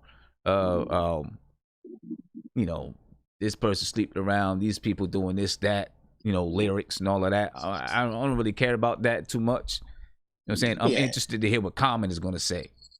And see how he addresses it. So let's make this the last one. Go ahead, Isaiah, on this topic. But I wanted to jump back what Marco was saying. Oh, that's a cute little baby. Come on, man. Go ahead, man, because we're gonna get this topic over with. Easily distracted. That's the reason why there was smoke all throughout my house, and I had to call the fire truck. You will not let that easily go. distracted. You gotta burn my house down. I remind you every day of your life, Marco. Hold on. Hey, Marco. He said, you won't let it go. So what if I burn your house down? He came down to visit, right? He said, yo, I'm gonna cook y'all some chicken, da-da-da-da-da. He put the chicken on 550 degrees. It's what the recipe. 550 degrees. 550? Don't act like you didn't see that recipe. No. Don't act like you didn't see the recipe. Check it. It was so much. I have a fire alarm that hadn't worked in 16 years since I lived in his house. That fire alarm went off.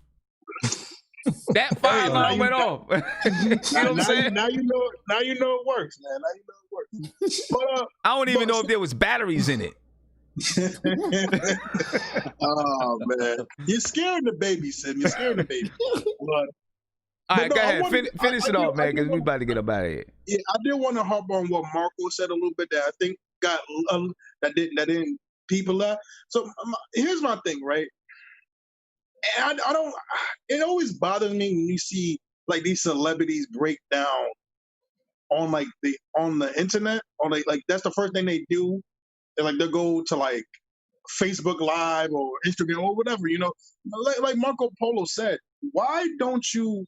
And again, I'm not trying to victimize her and say like, you know, she's wrong for doing it, but why don't you go to the police first? I don't think she has any plans on going to the police. Yeah, it's also super heavy. So here's my thing, though, right? So here's my thing, though, right?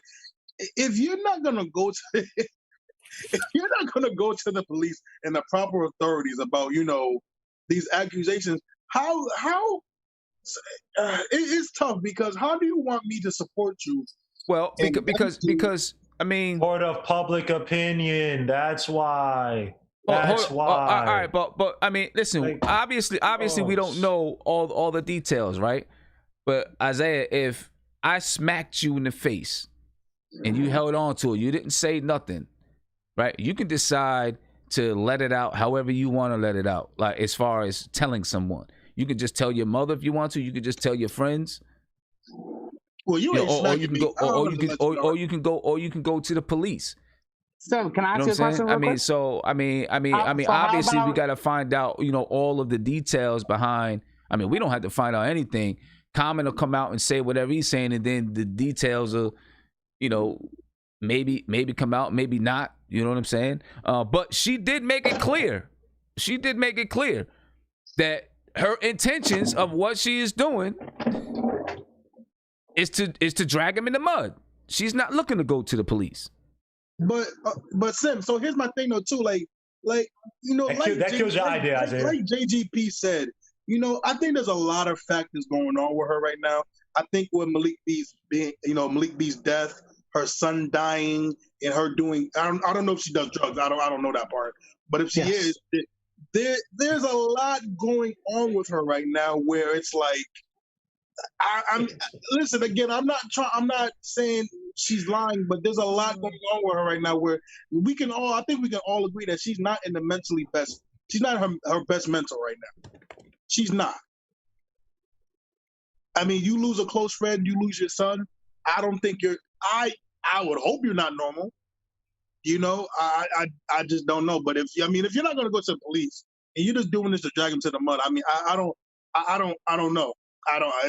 That's tough for me. That kills your whole point, Isaiah. Remember, you just said that. Why would someone do? Why would some?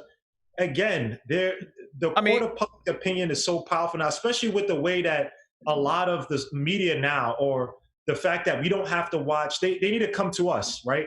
Twitter, all these social media platforms are so much more important in terms of algorithms, in terms of how they program certain things, because they have to appeal to us more. So now you have a lot of people who are on Twitter who have power who really wouldn't have had power otherwise. So if I come out with something that's sensationalist, even if whether it's true or not, I come with something that's sensationalist and I get a captive audience to go behind it, that's power.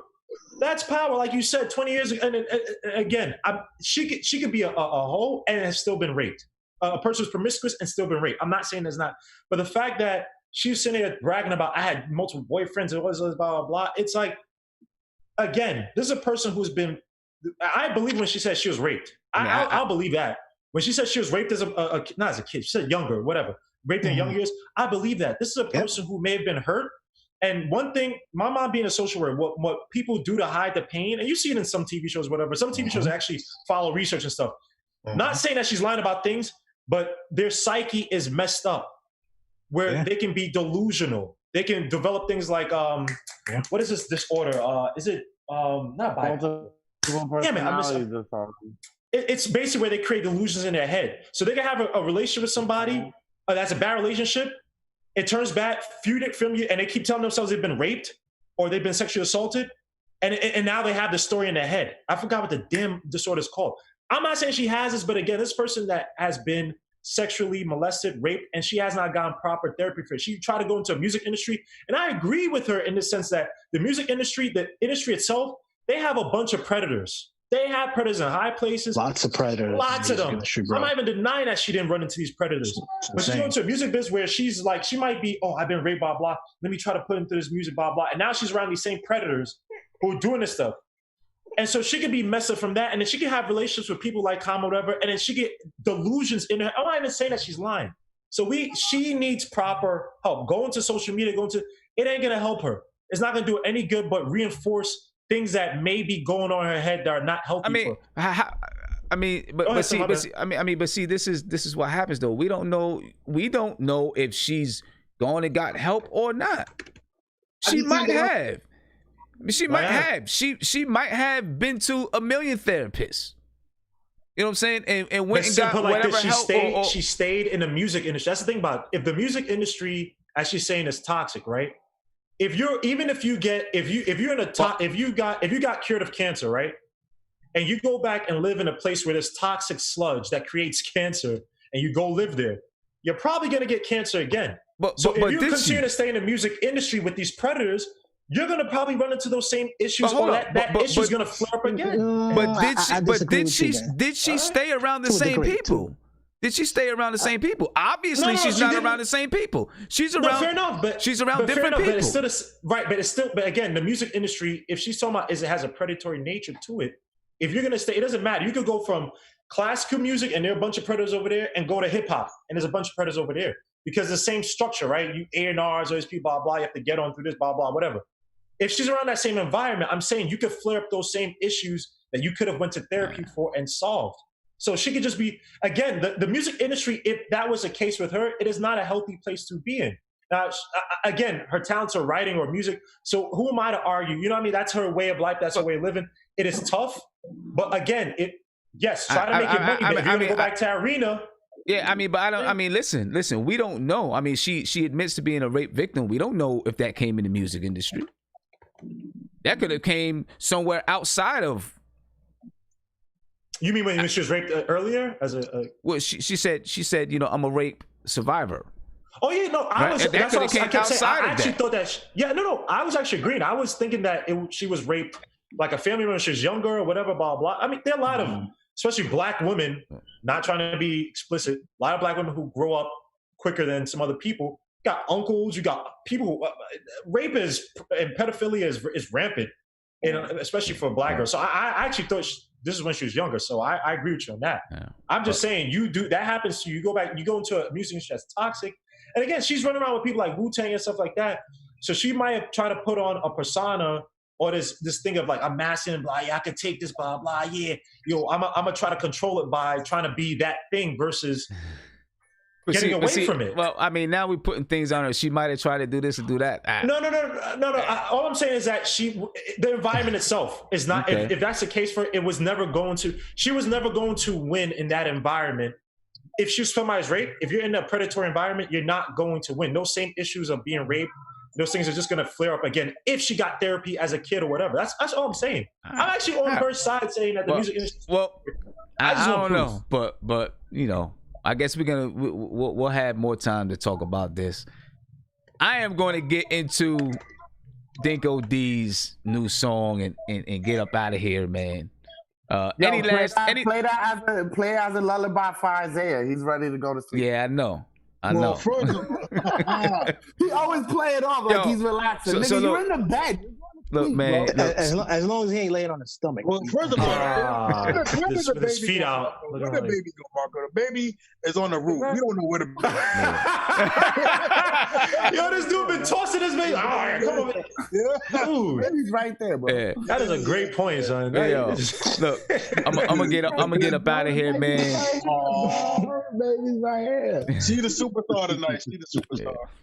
Look, I'm gonna get up out of here, but I do want to say to everybody, please subscribe to the channel, hit that like button, and turn on your notifications. When you turn on your notifications, make sure you click it to all.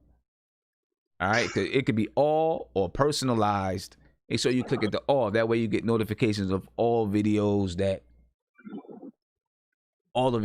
I drop, or comments or stories or whatever it is. So hit that notification button, turn it to all. So you'll be notified. Tomorrow, we'll be on at 7:30, 7:40. I got a meeting just before that to do the Rick Ross and 2 Chainz battle. And I'm gonna stay. I'm gonna have it on my website and here on YouTube. I'm gonna stay on YouTube. You gotta talk to the 5%ers, huh? All right, I'm gonna stay on YouTube. So tomorrow we'll do Rick Ross and 2 Chainz. I don't even know what he's talking about. Yeah, I don't know what he's talking about. But we're gonna stay on. We're gonna do the Rick Ross and 2 Chainz, and then on Friday we'll be doing Underground Radio at 9 p.m. where we'll debut Mickey Factz' song Hugo. So that should be dope. All right. Anything else y'all want to get off before we get up out of here? It's a great show. I want to say real quick. Good show. He's gonna say something about me. Go ahead. Watch Marco. No. I mean, if you want me to, I can. He's gonna joke on me. He was gonna joke. No. He was gonna joke. I don't want to hear this. Now you're gonna change it up. He's gonna joke on me. Go ahead. Go ahead. No, I was gonna say that I have 2 daughters, and I wouldn't want people to think that I'm defending like bad behavior. It's 2020. The Me Too movement is much needed. But it also seems like she's upset about something else, so we got to decipher and go through it, but we don't have enough information.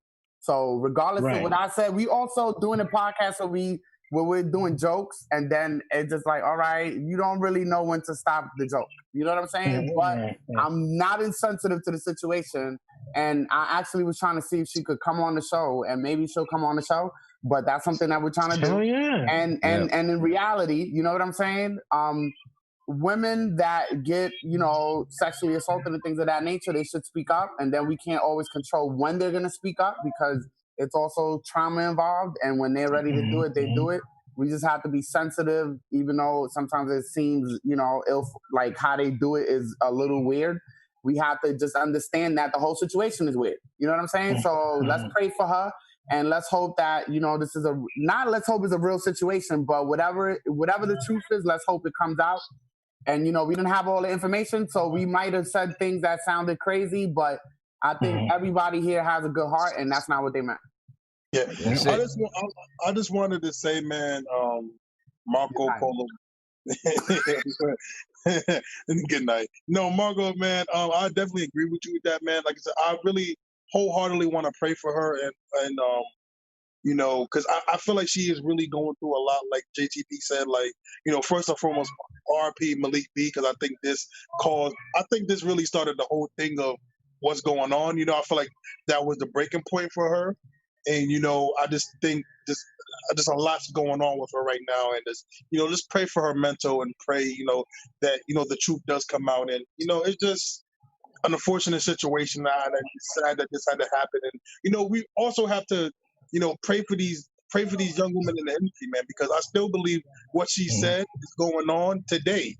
You know, a lot of these women have to, you know, get these boyfriends or get these executives and have to mess with this dude just so that they can work in the industry, you know, that's controlled by, you know, men. And I'm not saying all the men in the industry are evil. I'm not saying that, but they're all predators in the industry that, you know, they look at these young girls and young boys and they want to take advantage of, you know, all these young kids and all this stuff. And it's just like, it's truly unfortunate that the talent can't just be the talent and they get to work on the stuff they love, you know, that they have to go through, they have to sleep with this person just so they can work on their skills and work on their talent. So, you know, just pray that one day the industry can change, where all these predators and bad people are removed, and, you know, we get people that just can use their talent and use their abilities that God gave them to actually just perform without having to, you know, look over their shoulders of somebody trying to, you know, caress them or grab their private parts or, you know, all this weird stuff that these people do, you know. So just,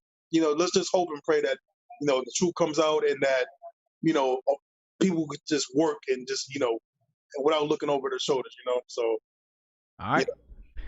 All right, man. Well, I'm going to get up out of here. Marco Polo, that baby's cute as hell, man. I'll see y'all tomorrow night, man. Rick Ross versus 2 Chainz. And word up. All right. Hey, we got Pusha T in the building right here with JJP. That's Pusha T. Brand new. Don't stop with that. New school links. Brand new summer day. Bring the muscle out. Everybody's all around the way. Bring the muscle out. Cars make jewelry. Bring the muscle out. Bring the muscle out. Bring the muscle out. Is on the set. Bring the muscle out. Me still on deck. Bring the muscle out. Today's just one of those days. Bring the muscle out. Bring the muscle out. Yeah, thinking of a master plan. I'm from Long Island, and that's where the fuck I am. You can catch me on the Southern State, that's no LIE. I'm still doing circles round these jokes who MC. The new me's whole beat, to prove who's D. Down to the nitty gritty, the grimiest degree. Try me, I'm witty with it, why let it even be? No time, it's already been a minute, don't sleep. Wake up, the business is a 24-hour feed. I'm always hungry, I need a bite with cheese, so I can drip with dip and dabble just a bit. Play these streets like the roads don't split. Head on, straight up, direct with a hit. When I'm on one, I get it, I'm approximate. A proxy of families and adopted kids. Propped up, proper actions, we on top of shit. Now bring the fucking muscle out. Bring the muscle out. Everybody's all around the way. Bring the muscle out. Cars make jewelry. Bring the muscle out. Bring the muscle out. Bring the muscle out. Johnny Juice is on the set. Bring the muscle out. Me still on deck. Bring the muscle out. Today's just one of those days. Bring the muscle out. Bring the muscle out. Introducing yours truly. Forget the hustle and bustle. I wrestle, rustle, and tussle with any rascal who hassles with no muscles. I knocks them out, then I eat them up like Brussels sprouts. The ones at your mother's house. And I usually don't talk about violence and stuff, but I'm tired of this tough talk. I've been silent enough. You see, my body's been roughed up, my mind has been scuffed up. Listen up, dumb. This ain't tough love, it's tough luck, and I don't keep no gun tucks. I got a machete, get nunchucks, ready for these numbskulls and dumb who thought I'd get caught back, left back, set back. That's incorrect, black, cause me, I just jet back to the lab, bro. Tory, pissing adversaries like the laboratory. Now you have the story, rock is mandatory. Get this man the glory, and if you're the man before me, skip down, sit down, because yeah, it's boring. Meanwhile, me and Dinko D, I ask the story. Brand new summer day. Bring the muscle out. Everybody's all around the way. Bring the muscle out. Cars make jewelry. Bring the muscle out. Bring the muscle out. Bring the muscle out. While most hit froze in a broken crib, no toys to play with, just the right to live. I give and take and lend, you either break or bend. You try to stretch it out, it's inevitable in the end. I feel incredible again, medically better before then. Merrily merry along type shenanigans. No ambulance, just my arrogance. It puts dents in miracles appearances. Show business turns and sign clearances. This is point game, my shot shoots for remembrance. Refrain adjust through all your mirrors tints. Certified, solidified, so it's prominent. As we continue. Produce a coalition of stars. Take you on that ride,